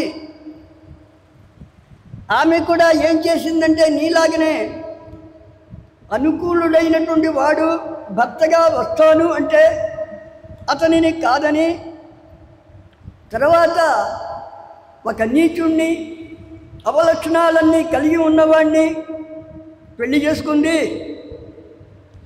ఏ సుఖానికి కూడాను నోచుకోలేదు, చాలా దుఃఖపడింది. అందుకని నువ్వు కూడా అయిపోతావేమో అని చెప్పి నిన్ను చూస్తే నాకు జాలి వేస్తుంది అన్నాడు. అప్పుడు అమ్మవారు అంటుంది కదా, సరే ఆ మండోదరి సంగతి ఏదో చెప్పు అంటుంది. వాడి పక్కన ఒక పక్క అసహ్యంగా ఉన్నప్పటికీ అయినా నువ్వేం చెప్తావో చెప్పు అని చెప్పన్నది. అప్పుడు వాడు అంటున్నాడు, అమ్మా, సింహళము అనేటువంటి ఒక దేశం ఉంది, దానిని చంద్రసేనుడు అనేటువంటి రాజు పరిపాలిస్తున్నాడు. అతని భార్య పేరు గుణవతి. వాళ్ళకి 2 అమ్మాయిలు. పెద్ద అమ్మాయి పేరు మండోదరి, రెండో అమ్మాయి పేరు ఇందుమతి. ఈ పెద్దమ్మాయి అయినటువంటి మండోదరికి 10 సంవత్సరాలు నిండగానే రాజుగారు స్వయంవరం ఏర్పాటు చేద్దాం అనుకున్నాడు. అంతేకాకుండా ఆ రోజులలో మద్ర దేశాన్ని సుధన్వుడు అనేటువంటి రాజు పరిపాలిస్తూ ఉన్నాడు. ఆ రాజు కొడుకు పేరు కంబుగ్రీవుడు. చాలా మంచివాడు, అందాల్లో కానీ, తెలివితేటల్లో కానీ, పరాక్రమాల్లో కానీ అన్నీ కూడాను మంచి లక్షణాలు ఉన్నటువంటి వాడు. అటువంటి వాడికిచ్చి తన కుమార్తె అయినటువంటి మండోదరిని పెళ్లి చేయాలి అని చెప్పి అనుకున్నాడు. ఎవరు? ఈ చంద్రసేన మహారాజు.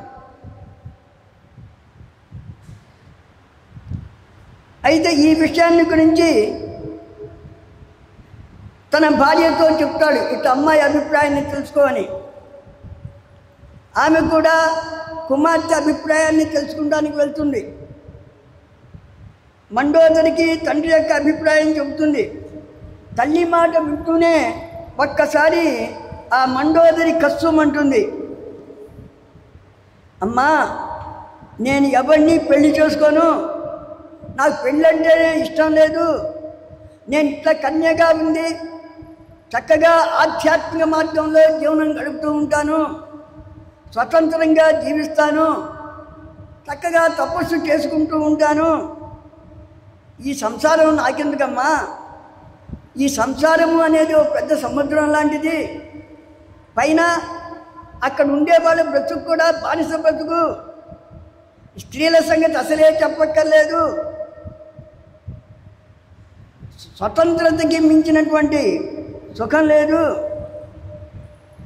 అసలు ఈ స్వాతంత్ర్యమే మోక్షము అని చెప్పి శాస్త్రాలు తెలిసిన వాళ్ళు పండితులు చెప్తూ ఉంటారు. అందువల్ల ఈ సంసార బంధంలో తగులుకోవడము నాకు ఏమాత్రం ఇష్టం లేదమ్మా. పెళ్ళి వద్దు, ఏమి వద్దు నాకు. నన్ను ఇలా స్వేచ్ఛగా చక్కగా స్వతంత్రంగా బతకనియ్యి అని చెప్పంటుంది. అంతేకాకుండా ఇంకో మాట ఉంటుంది, పెళ్లి సమయంలో కన్య చేత వాగ్దానాలు చేయిస్తూ ఉంటారు. ఏమని? భర్తకు అణిగిమణిగి ఉండాలని, అతని అడుగుజాడల్లో నడుచుకో ఉంటానని, అత్తవారింట అందరికీ ఒక దాసిలాగా సేవలు చేస్తూ ఉంటానని, ఈ విధంగా కన్య చేత పెళ్లి కూతురి చేత వాగ్దానం చేయించుకుంటూ ఉంటారు. ఆ వాగ్దానాలు తప్పడానికి వీల్లేదు. ఇక అంతేకాకుండా ఆ భర్త చెప్పినటువంటి మాటలకి కట్టుబడి నడుచుకుంటూ ఉండాలి. ఇక అంతేకాకుండా ఒకడి మాట ప్రకారం నడుచుకోవడమే కష్టం. దానికి తోడు వాడు కనుక బహుభార్యలను కలిగిన వాడైతే సబతిపోరు కూడా ఉంటుంది. సబతిపోరుని గురించి ఇక వేరే చెప్పక్కర్లేదు కదమ్మా. సబతిపోరు ఉందంటే ఈర్ష్యలు, అసూయలు పుట్టుకొస్తూ ఉంటాయి. ఒకరి మీద ఒకరికి నమ్మకాలు ఉండవు, అనుమానాలు ఉంటూ ఉంటాయి. ఎప్పుడు కూడాను చేదరింపులు, దెప్పిపొడుపులే ఉంటూ ఉంటాయి. అందువల్ల నాకు అసలు ఆ వివాహ జీవితమే నాకు ఇష్టం లేదు, ఊహించడానికే నాకు భయంగా ఉంది. దానికన్నా నరకము నయము అని చెప్పి అంటుంది. అంటూ ఇంకోటి కూడా అంటుంది, సంసారే స్వసుఖం మాతర్నారీణాం చ విశేషతః స్వభావాత్ పరతంత్రాణం సంసారే స్వప్నధర్మిణి. అమ్మా, సంసారంలో సుఖము అనేది ఎక్కడ ఉంది? అందులో ఆడవాళ్ళకి అసలు లేదు. ఎందుకంటే వాళ్ళు స్వభావ సిద్ధంగానే ఇతరుల యొక్క ఆలోచనలకి మాటలకి అనుగుణంగా నడుచుకునేటువంటి వాళ్ళు. కాబట్టి వాళ్ళు కూర్చొని చక్కటి పగటి కలలు కంటూ ఉంటారు, అదే సుఖం అనుకుంటారు. అంత మించి ఆడవాళ్ళకి సుఖమేముండదు. అటువంటి సుఖం నాకు వద్దమ్మా అని చెప్పంటుంది. అంతేకాకుండా పూర్వకాలంలో ఉత్థానపాదుడు అనేవాడు ఉన్నాడు. ఆయన కొడుకున్నాడు ధ్రువానుజుడు అనేవాడు. వాడు చాలా ధర్మాలు తెలిసిన వాడే, కానీ ఎటువంటి పాపము చేయనటువంటి, తప్పు చేయనటువంటి తన భార్యను వదిలిపెట్టాడు. ఇటువంటి చరిత్రలు మనకి ఈ గ్రంథాల్లో చాలా కనబడుతూ ఉంటాయి. భర్త వదిలేసిన స్త్రీ యొక్క జీవితం ఎట్లా ఉంటుందో వేరే చెప్పాలా? నువ్వు ఆలోచించు. ఒకవేళ మధ్యలో చేసుకున్నవాడు చచ్చాడనుకో, అప్పుడు ఆ స్త్రీ జీవితం ఏమైపోతుంది? ఏదైనా భర్త ఊళ్ళో లేకపోతేనే వచ్చిందాకా తహతలాడుతూ ఉంటుంది. అమ్మైపోయినాడో, ఎప్పుడు వస్తాడో, ఏంటో, ఎట్లా ఉన్నాడో అని. ఇక చచ్చిపోయినాడంటే ఇక ఆమె పరిస్థితి ఎట్లా ఉంటుంది? మదనాగ్ని విదగ్ధాయాః కిం సుఖం పతి సంగజం తస్మాత్ పతిర్న కర్తవ్యః సర్వథేతి మతిర్మమ. అమ్మా, ఏదో ఈ వీళ్ళు చెప్తూ ఉంటారు మదన తాపమని, పతి సమాగమని.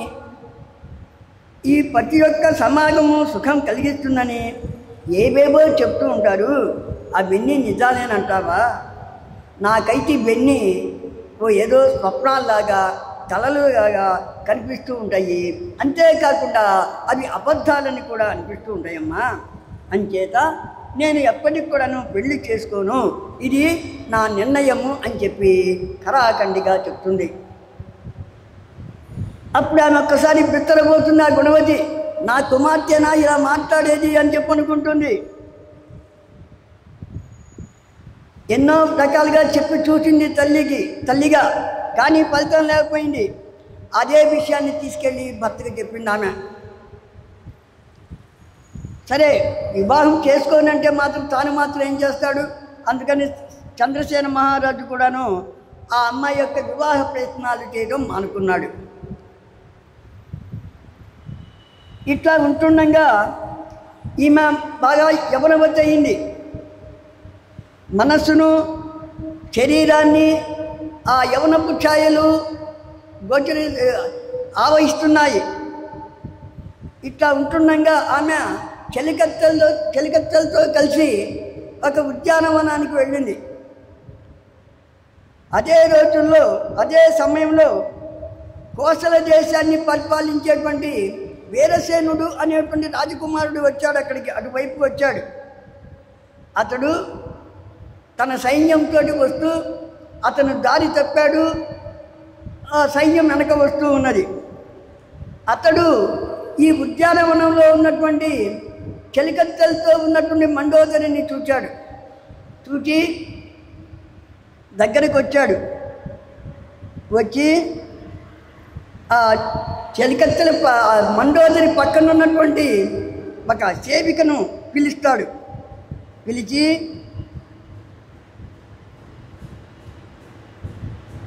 అమ్మా, ఈమె ఎవరు? ఏ రాజుగారి కూతురు?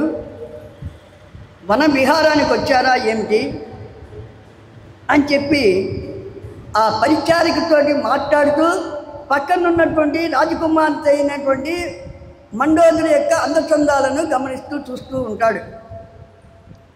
అప్పుడు ఆ పరిచారిక కూడా విషయాన్ని గ్రహించింది. చిరునవ్వులు చిందిస్తూ ఇట్లా అంటుంది, ఓ ముందు నువ్వు ఎవరో చెప్పు, నువ్వు ఎవరో చెప్తే మా అమ్మాయి సంగతి నేను చెప్తాను అంటుంది ఆ పరిచారిక. అప్పుడు అతను అంటాడు, కోసల దేశపు రాజకుమారుని నేను దాన్ని పరిపాలిస్తున్నాను. నా పేరు వీరసేనుడు. నేను సైన్యంతో వస్తూ నేను దారి తప్పాను, సైన్యం వెనక వస్తున్నది అని చెప్తే అప్పుడు ఆమె అంటుంది కదా, ఓ వీరసేన మహారాజా, ఈ అమ్మాయి పేరు మండోదరి. సింహళ రాజు అయినటువంటి చంద్రసేనుడు అనే రాజు యొక్క కుమార్తె. మేమంతా ఈమె సేవకురాండ్రము. ఈ ఉద్యానవనంలో విహరించాలి అంటే మేము ఇక్కడికి వచ్చాము అని చెప్పి చెప్తుంది. అప్పుడు ఆయన అంటాడు కదా, నువ్వు చక్కగా మంచి మాట నేర్పడేలాగా ఉన్నావు. నా విషయము మీ రాకుమారికి చెప్పు. ఆమెకి ఇష్టమైతే నేను గాంధ వివాహ పద్ధతిలో పెళ్లి చేసుకుంటాను. ఆ పద్ధతిలో కనుక ఆమెకి ఇష్టం లేకపోతే వాళ్ళ తండ్రి అయినటువంటి చంద్రసేన మహారాజుకి వర్తమానం పంపి ఆయన ద్వారా కన్యాదానం చేయించుకొని నేను స్వీకరిస్తాను అని చెప్పంటాడు. అంతేకాకుండా మీ రాకుమారికి నేను అన్ని విధాలా కూడాను భర్తనవుతాను. పైపెచ్చు నాకు ఇంతకుముందు వివాహం కూడా కాలేదు, అందువల్ల ఆమెకు సబటి పోరు కూడా ఉండదు అని చెప్పి చెప్తాడు. ఇతని మాటలకి ఆ సైరంధ్రి కూడా చాలా సంతోషించింది. ఆమెకు రాజకుమార్ దగ్గరికి వెళ్తే చెప్తుంది, అమ్మ ఇట్లా మంచివాడు, అందగాడు రాజకుమారుడు, మంచి అవకాశం వచ్చింది, నిన్ను ఇష్టపడుతున్నాడు, చేసుకో. ఎందుకంటే మీ తండ్రి గారు అయినటువంటి చంద్రసేన మహారాజు కూడాను నీ ముందు బయటపడలేదు, కానీ మా ముందు ఎప్పుడూ బయటపడుతూ నిన్ను వివాహానికి ఒప్పించమని చెప్పి మమ్మల్ని అడుగుతూ ఉంటాడు. కానీ పెళ్ళి అంటే నేను కస్తూ గుస్తూమంటావు కాబట్టి నీ ముందు ఆ ప్రస్తావన తేలేకపోతూ ఉండేవాళ్ళము. ఇప్పుడు అవకాశం వచ్చింది, చక్కగా రాజకుమారుడు, ఈడు జోడు బాగుంటుంది, చేసుకో అమ్మా అని చెప్పి చెబుతుంది. అంతేకాకుండా ఇంకో మాట కూడా అంటుంది, భర్తలకి పిల్లలకి సేవలు చేయటువంటి అవి సేవల కింద లెక్కకు రావు, అది స్త్రీలకి ఒక ధర్మము అని చెప్పి మనువు చెప్తూ ఉంటాడు. ఇక కష్టాలు నష్టాలు అంటే ఎప్పుడూ ఉంటుంటాయి, అవి కలకాలం ఉండవు. నువ్వు లోకంలో చూడు, ఎంతోమంది చక్కగా పెళ్ళిళ్ళు చేసుకొని హాయిగా సంసారాలు చేస్తున్నటువంటి వాళ్ళు ఉన్నారు కదా. పెళ్లి చేసుకోను అన్నటువంటి దాన్ని నువ్వు ఒక్కదానివే నాకు కనపడ్డావు.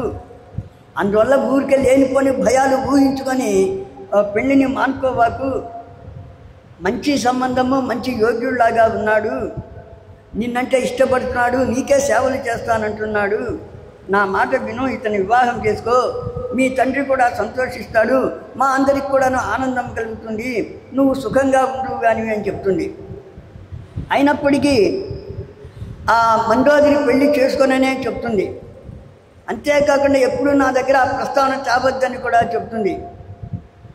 అంతేకాకుండా వాడెవడో సిగ్గులేనివాడు నా కళ్ళే అట్లనే చూస్తూ ఉన్నాడు, కళ్ళార్పకుండా వాడిని ఇక్కడి నుంచి వెళ్ళిపోమని చెప్పు అని కూడా అంటుంది. సరే ఆ సైరంధ్రి వచ్చి రాజు చెబుతుంది, అయ్యా నేను అనేక విధాలుగా చెప్పి చూశాను, ఆమె పెళ్ళి చేసుకొని అంటున్నది అని చెప్పి చెప్తుంది.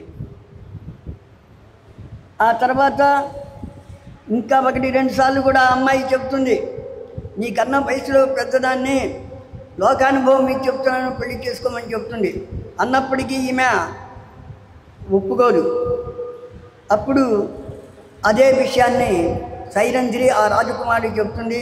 ఆ రాజకుమారుడు దైవయోగం ఎట్లా ఉంటే అట్లా జరుగుతుందిలే అని చెప్పి తను వెళ్ళిపోతాడు.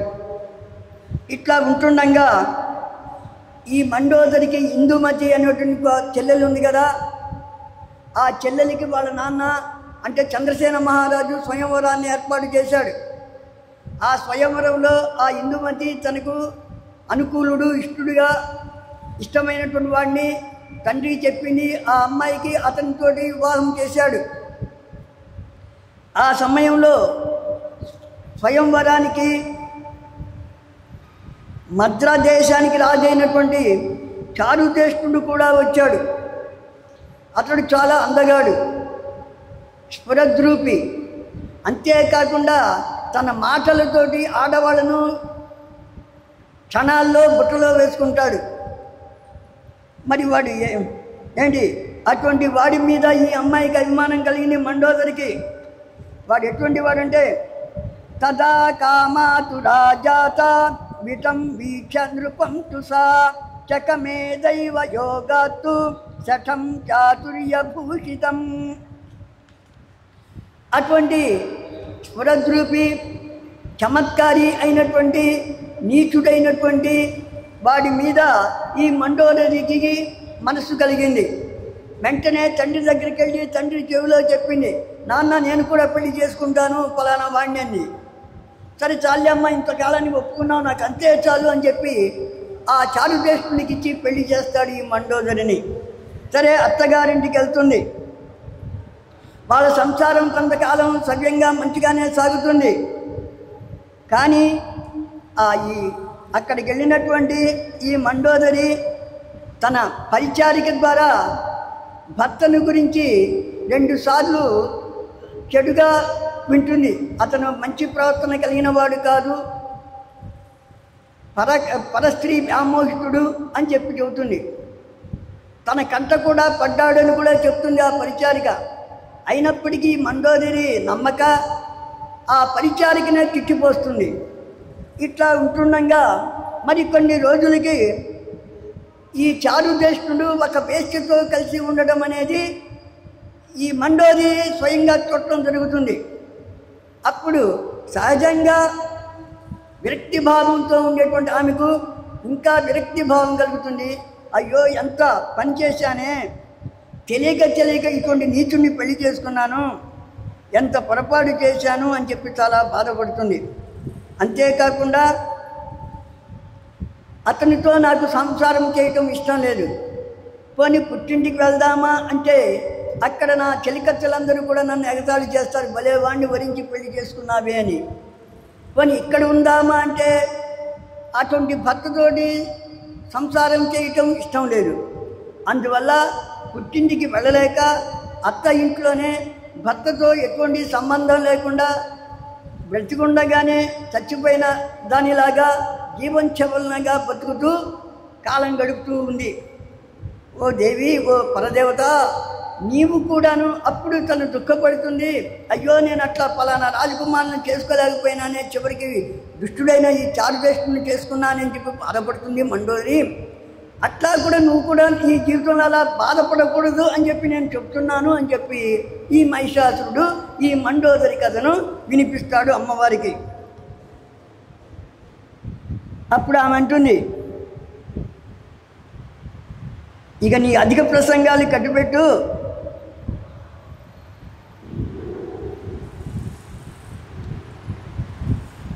నిన్ను నీ రాక్షసులందరినీ చంపి నేను తిరిగి వెళ్తాను. ఎందుకంటే యదా యదా హి సాధూనాం దుఃఖం భవతి దానవ తదా తేషాం చ రక్షార్థం దేహం సంధారయామ్యహం అరూపాయాచ మే రూపా మజన్మాయాచ జన్మ చ సురాణాం రక్షణార్థాయ విద్ధి దైత్య వినిశ్చయం. ఓ మహిషుడా, మంచి వాళ్ళకి కష్టాలు వచ్చినప్పుడల్లా కూడా నేను వారి రక్షణ కోసం అని చెప్పి నేను పుడుతూనే ఉంటాను. నాకు ఒక రూపం ఉండదు, కానీ నేను ఒక రూపం ధరించి వస్తూ ఉంటాను. అట్లానే పుట్టుక అనేది నాకు ఉండదు, కానీ వాళ్ళని కాపాడటం కోసం అని చెప్పి జన్మ ఎత్తి వస్తూ ఉంటా.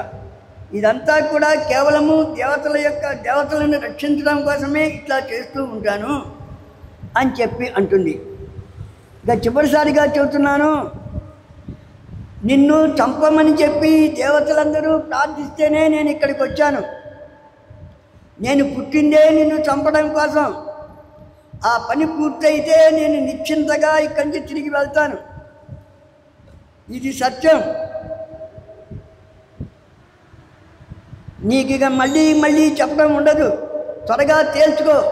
యుద్ధం చేస్తావో పాతాళానికి పారిపోతావో నీ ఇష్టం. ఇక్కడ నిలబడ్డావంటే మాత్రం నిన్ను చంపి తీరుతాను అని చెప్పంటుంది అమ్మవారు. మహిషాసురుడికి విషయం అర్థమైపోయింది. యుద్ధానికి సన్నద్ధుడయ్యాడు, ధనుష్టంకారం చేశాడు, బాణాలు ప్రయోగించడం మొదలుపెట్టాడు. అమ్మవారు కూడా ఇనుప ములుకులు లాంటి బాణాలతోటి వాటిని పొడి పొడి చేయడం మొదలుపెట్టింది. క్రమంగా యుద్ధం తీవ్ర రూపం దాల్చింది. సకల ప్రాణులకు కూడా అది భయాన్ని కలిగించేట్లుగా ఉంది ఆ యుద్ధం. రాక్షసులు దేవతలు ఎవరికి వాళ్ళు మాకే జయము కలగాలంటే మాకే జయము కలగాలి అని చెప్పి చాలా పంతంతో వాళ్ళు యుద్ధం చేస్తూ ఉన్నారు. ఆ భేరీ భాంకారాలు, ఏనుగుల యొక్క జింకారాలు, గుర్రాల యొక్క సకిలింతలు, అట్లనే గదల యొక్క ఒకదానికొకటి రాసుకోవడం వల్ల కలిగే శబ్దాలు, కత్తులు కూడా రాసుకోవడం ఒకదానికొకటి రాసుకోవడం వల్ల కలిగే శబ్దాలు, తర్వాత అడుగుల చప్పుళ్ళు, ఆహాకారాలు, అట్లాగే జయ జయ ధ్వానాలు, ఇవన్నీ కూడా ఉండి రణరంగమంతకు కోలాహలంలాగా ఉంది, భయంకరంగా కూడా ఉంది. ఇటువంటి సమయంలో దుర్ధరుడు వచ్చాడు. వచ్చి వందల సంఖ్యలో బాణాలు ప్రయోగించాడు అమ్మవారి మీద. అమ్మవారు ఒక్కసారి కోపంతో రక్తాక్షి అయిపోయింది. కంటి నుండి నిప్పులు రాలాయి. ఒకే ఒక్క అర్ధచంద్రాకార బాణంతో ఆ దుర్ధరుడి యొక్క తలకాయని నరికిపారేసింది, ఖండించేసింది. వాడు గిలగిలా తన్నుకుంటూ రథం నుంచి ఎగిరిపడ్డాడు. వాడి ప్రాణాలు అనంత వాయువుల్లో కలిసిపోయాయి. ఇక తర్వాత ఇంకొకటి వచ్చాడు, త్రినేత్రుడు అనేవాడు.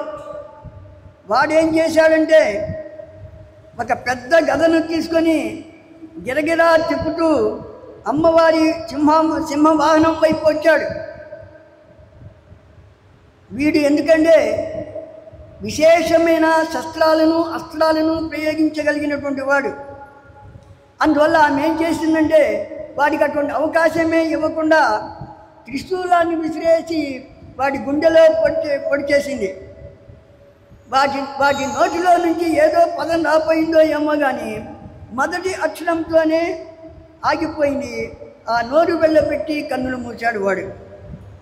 ఇక ఆ తర్వాత మరొక దండనాయకుడైనటువంటి అంధకాసురుడు అనేటువంటి వాడు వచ్చాడు.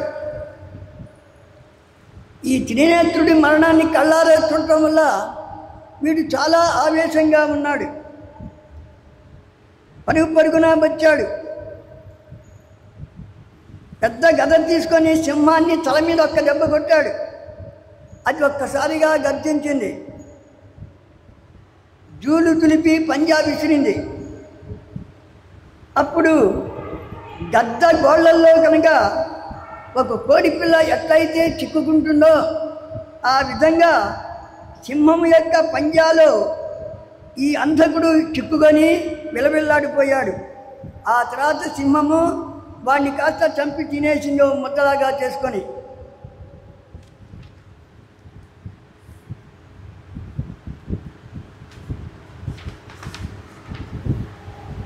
ఇది చూసేవాడికి మహిషాసుడికి మర్చిపోయింది. పిచ్చి కోపంతో బాణాల వర్షం కురిపించాడు అమ్మవారి మీద. ఆ బాణాలన్నింటినీ కూడా అమ్మవారి మధ్యలోనే తుంచి వేస్తూ ఉంది. అంతేకాకుండా మనకు గదను కూడా ఇసిరింది. అది సరాసరి వెళ్ళి మహిషాసురుడి గుండెకి కొట్టుకుంది. వాడు ఒక్క అర నిమిషం మాత్రమే మూర్ఛపోయాడు. మళ్ళీ లేచాడు. తాను కూడా గద విసిరేశాడు. అది సింహానికి మెడకొచ్చి తగిలింది. అది క్రోధము, బాధ, కసి ఉన్నట్టుగా ముప్పేట్ల ఆ సింహం ఒక్కసారి గర్జించింది. అంతేకాకుండా తన పంజాను కూడా విసిరింది. వాడు మహిషాసురుడు తప్పించుకున్నాడు. కానీ ఒళ్ళంతా గిరిగిపోయింది. రక్తం ప్రవాహాలు కట్టింది. వాడి కోపం వచ్చేసింది. మానవ ఆకారాన్ని వదిలిపెట్టి సింహం రూపం ధరించాడు వాడు. అమ్మవారి సింహం మీదకి దూకాడు. ఆమె కూడాను చాలా తీవ్రమైనటువంటి బాణాలను వాడి మీదకి వేసింది. వాడు వాటిని సహించలేక ఆ మహిషుడు సింహం రూపం విడిచిపెట్టి ఏనుగు రూపం ధరించాడు. అది ఎట్లా ఉందంటే వాడి పరిస్థితి, నెత్తురు వస్తున్నదా, మదము ప్రవహిస్తున్నదా అనే తేడా లేకుండా ఉంది. వాడు గీంకరిస్తూ దేవతలను లేదు, దానవులను లేదు, సైనికులందరినీ కూడాను విచక్షణారహితంగా మట్టగిస్తూ రణరంగమంతా కూడాను తిరుగుతూ ఉన్నాడు. చిందులు తొక్కాడు. ఒక పర్వత శిఖరాన్ని తొండంతో పెళ్ళగించి చెన్నిక మీదకు విసిరాడు. అంతేకాకుండా మహాదేవి మీద వజ్రాయుధాలకు సాటి వచ్చేటువంటి తీవ్రమైనటువంటి బాణాలను పుంఖానుపుంఖంగా గుప్పించాడు, వరుసగా వేసేశాడు.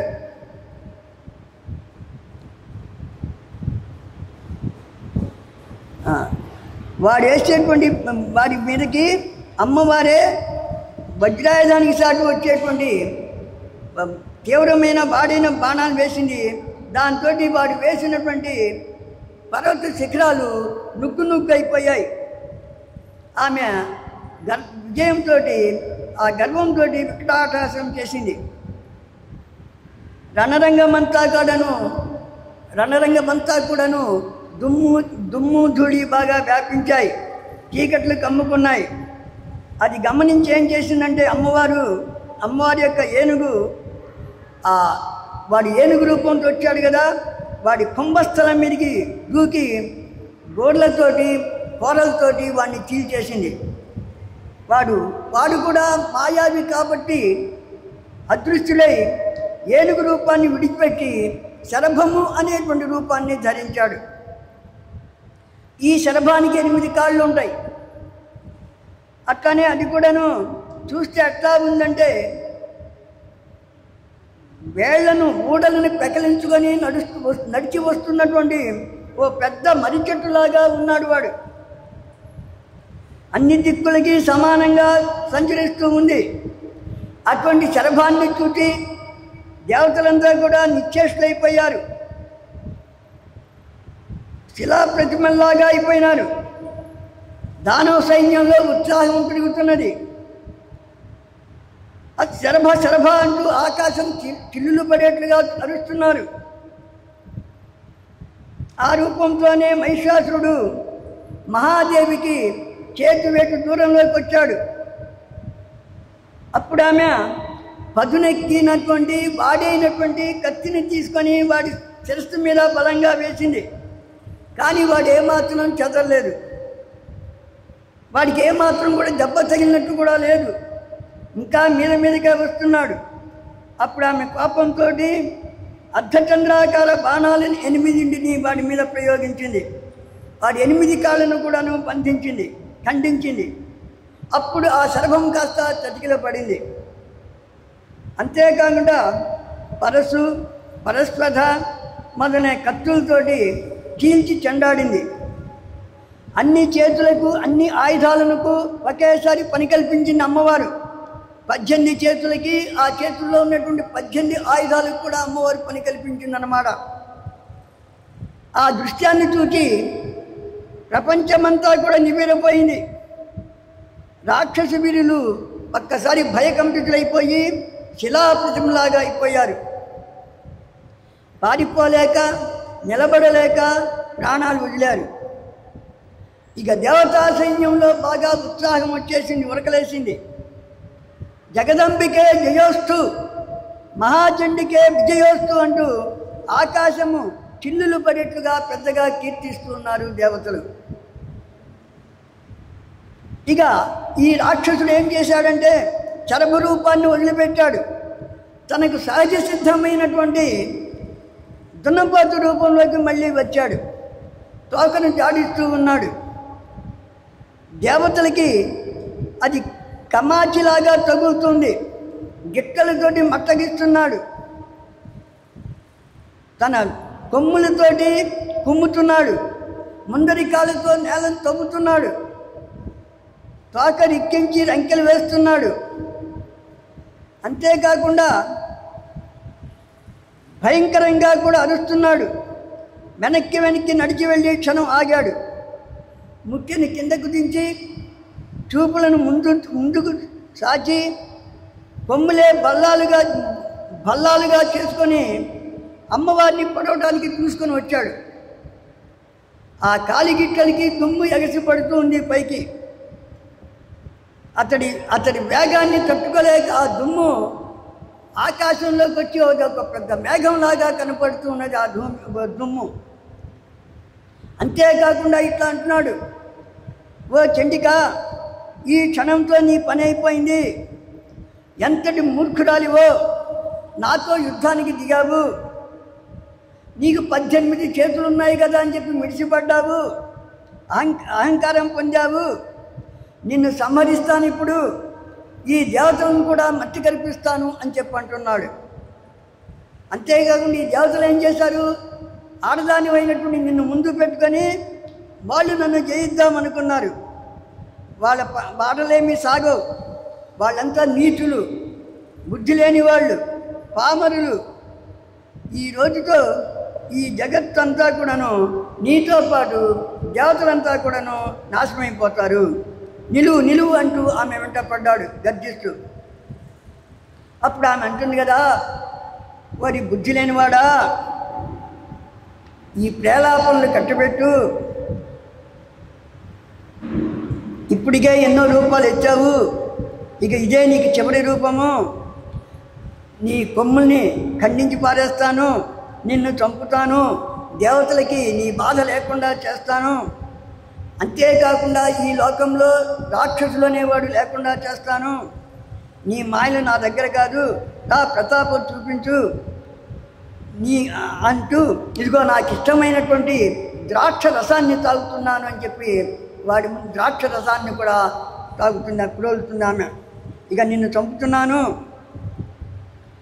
దేవతలను బాధించేవాడు, మునులను భయపెట్టేవాడు, సాధు సజ్జనులను బాధించేవాడు అయినటువంటి మహిషాసుడు ఇక ముందు లేడు అని చెప్పి ఆమె ఆ ద్రాక్షాస్వాన్ని తాగి అంటూ ఉంటుంది. కళ్ళు ఒక్కసారి విప్పార్చి చూసింది. త్రిశూలాన్ని తీసుకుంది. 2 చేతులతోని వాటంగా పట్టుకొని మహిషుడికి ఎదురుగా వెళ్ళింది అమ్మవారు. కొమ్ములు విరిగేట్టుగా ఒక్క పోటు పడిచింది. దెబ్బతో వాడికి తల తిరిగింది. ఇక అమ్మవారికి ఎదురు పడలేక వెనుదిరిగి పారిపోతూ ఉన్నాడు. అమ్మవారు వెంబడించున్నది. దేవతలు జయ ధ్వానాలు చేస్తున్నారు. ఇట్లా ఉంటుండగా ముందు మహిషుడు పారిపోతున్నాడు. ఆమె వెనకాల అమ్మవారు వెళ్తూ ఉన్నది. ఈ లోపలే వాడు తన మాయలు గారడీలు అన్నీ కూడా ప్రదర్శించాడు. పరమచండిగా వెండంటి తరుముతూనే ఉంది. త్రిశూలానికి అందకుండా ఎలాగోలా తప్పించుకొని పోతూ ఉన్నాడు. చివరికి అమ్మవారికి ఒళ్ళు మండింది. ఒక్కసారి సింహం మించి దూకి ఆ త్రిశూలంతో వాడి గుండెలో పొడిచింది. ఒక్కసారి మహిషుడు కళ్ళు తేలవేసి వెలకిలా పడ్డాడు. పడుతూ కూడాను కాళ్ళతో ఒక్కసారి అమ్మవారిని బలంగా తన్నాడు. అంతేకాకుండా తానేదో విజయం సాధించినట్లుగా విరగబడి నవ్వాడు. అంతేకాకుండా ఎప్పుడు అంత మునుపు అటువంటి అరుపు అరవనటువంటి వాడు భయంకరమైన అరుపు కూడా అరుస్తూ లేచి నిలబడ్డాడు. అప్పుడు అమ్మవారు అంటుంది, రాక్షసాదమా, ఓ నీచుడైన రాక్షసుడా, ఇప్పుడు నీ మీద నాకు విష్ణువు బహుమతిగా ఇచ్చినటువంటి సుదర్శన చక్రాన్ని ప్రయోగిస్తున్నాను. ఇక దీని నుండి నువ్వు తప్పించుకోలేవు, నీ తల ఎగిరిపోతుంది అంటూ ఆమె సుదర్శన చక్రాన్ని వాడిపై ప్రయోగించింది. ఆ చక్రము త్రుటిలో మహిషాసుడి తలను రిబ్బున ఖండిస్తుంది. తాటిపండులాగా అల్లంత దూరానపై పడుతుంది మహిషాసుడి తల. సరే, వాడి కంఠనాళాల నుంచి నెత్తురు చెమ్మన గ్రోవిలాగా చిమ్ముతూ ఉంటుంది. ఈ విధంగా వాడు చచ్చిపోతాడు. వాడి పడ్డటువంటి మృత కళేబరము ఓ పెద్ద మహాపర్వతంలాగా ఉంటుంది. చక్రవేగానికి అన్నట్టుగా వాడు క్షణకాలం బంగారంలా గిరగిరా తిరిగి క్రమంగా నేల కొరిగిపోతాడు ఆ మహిషాసురుడు. ఇక మిగిలినటువంటి రాక్షసులు ఆహాకారాలు చేస్తూ ఎక్కడ వాళ్ళు అక్కడికి పారిపోతూ ఉంటారు. అంతేకాకుండా అమ్మవారి వాహనం కూడాను అన్ని వైపులా ప్రత్యక్షమై కనపడ్డ రాక్షసుల్ని కనపడ్డట్టుగా చంపిపారేస్తుంది. ఈ విధంగా ఇక దేవతలందరూ కూడా జయ జయ జయ జయ ధ్వానాలు చేశారు, సంతోషంతో నాట్యం చేశారు. మునులు మానవులు అమ్మవారిని కీర్తించారు. అప్పుడు అమ్మవారు కూడాను ఆ యుద్ధరంగాన్ని విడిచిపెట్టి పవిత్రమైన పరిశుభ్రమైనటువంటి స్థలంలో నిలబడింది. తన మృగేంద్ర వాహనం మీద మునుపటిలా కూర్చుంది. ఆమె మొహంలో అలసట లేదు, కోపం లేదు, చాలా ప్రసన్నమైనటువంటి ముఖంతో ఉంది, ప్రశాంతంగా ఉంది, చిరునవ్వులు చిందిస్తూ కూర్చుంది. సింహం కూడా ఏమీ జరగనట్లుగానే ఉంది. అంటే ఈ చివరిలో అమ్మవారు ఉన్నటువంటి రూపాన్ని ఆమెను చూస్తే అసలు ఆమె ఇంత యుద్ధం చేసిందా, మహిషాసుని సంహరించిందా అనే ఆశ్చర్యం కూడా కలుగుతుంది. అంటే ఆ యుద్ధాన్ని కనుక వీక్షించని వాళ్ళకి అట్లా ఉంది. ఈ విధంగా దేవతలకి మహిషాసుని పీడ లేకుండా చేసింది పరదేవత. ఆ తర్వాత దేవతలందరూ కూడా ఆమెను పరి విధాల స్తుతి చేశారు. అందులో జ్ఞాత్వా సురాంస్తవ వశాన సురార్జితాం చ ఏ వై భజంతి భువి భావయుతా విభగ్నాన్ ధృత్వా కరేషు విమలం ఖలు దీపకం తే రూపే పతంతి మనుజాపి జలేతి ఘోరే. అమ్మా, అంతా కలికాలం వచ్చేసింది. ఎంత విచిత్రమో! ఈ మానవులు కొంతమంది మూఢులు నిన్ను ఉపాసించడం లేదు. నువ్వు సృష్టించి నిలబెట్టినటువంటి విష్ణువును శంకరుడిని సేవిస్తూ ఉన్నారు. అసలైతే హరిహరులతో సహా దేవతలందరం కూడా మేమందరం కూడా నీకు లోబడి ఉన్నటువంటి వాళ్ళమే కదా. రాక్షసుల చేతుల్లో ఎప్పుడో ఒకప్పుడు అందరము అవమానాలు పొందిన వాళ్ళమే కదా, తన్నులు తిన్న వాళ్ళమే కదా, ఓడిపోయిన వాళ్ళమే కదా. మమ్మల్ని మళ్ళీ నిలబెట్టిన దాను నువ్వు. అలాంటి నిన్ను వదిలేసి మానవులు మమ్మల్ని కలవడం అంటే అది ఎంతో అజ్ఞానంతో కూడింది కదా. ఎట్లా అంటే అది చేతిలో కాగడా పెట్టుకొని నీళ్ళు లేని గోతిలో పడినట్టుగా ఉంటుంది అంటూ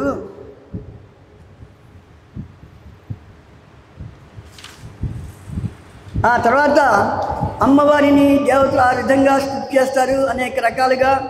తర్వాత ఆమె ఇట్లా అంటుంది, యదా యదా హి దేవానాం కార్యం స్యాదతి దుర్ఘటం స్మర్తవ్యాహం తదా శీఘ్రం నాశయిష్యామి చాపదం. ఓ దేవతలారా, ఇంతకన్నా కూడాను దుస్సాధ్యమైనటువంటి పని ఏదైనా ఉంటే చెప్పండి, నేను దానిని నిర్వహించి మీకు ఆనందాన్ని కలిగిస్తాను. ఎందుకంటే మీకోసము ఎంతటి కష్టసాధ్యాలైనా నేను పనులను చేస్తాను. మీకు ఎప్పుడు అవసరం అనిపిస్తే అప్పుడు నన్ను స్మరించండి, వెంటనే వస్తాను, మీ ఆపదలను కష్టాలను పోగొడతాను అని చెప్పి అమ్మవారు వాళ్ళకి దేవతలకు మాట ఇచ్చి ఆమె తను వెళ్ళిపోతుంది. ఈ విధంగా ఆమె అంతర్ధానమైపోతుంది. ఈ రోజున ఈ మహిషాసుర వ్యాస మహర్షి జన్మేజయుడికి చెప్పినటువంటి మహిషాసుర వృత్తాంతము అయిపోయింది. రేపు మరొకటి చెప్పుకుందాము.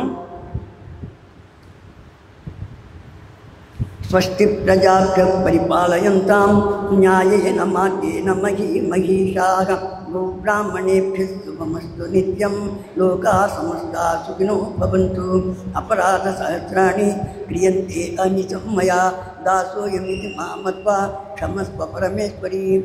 అపరాధసహస్రాణి క్రియంతే అనిశం మయా దాసోయమితి మామత్వా క్షమస్వ పరమేశ్వర. సర్వం శ్రీ గురుచరణ సమర్పితోస్తు.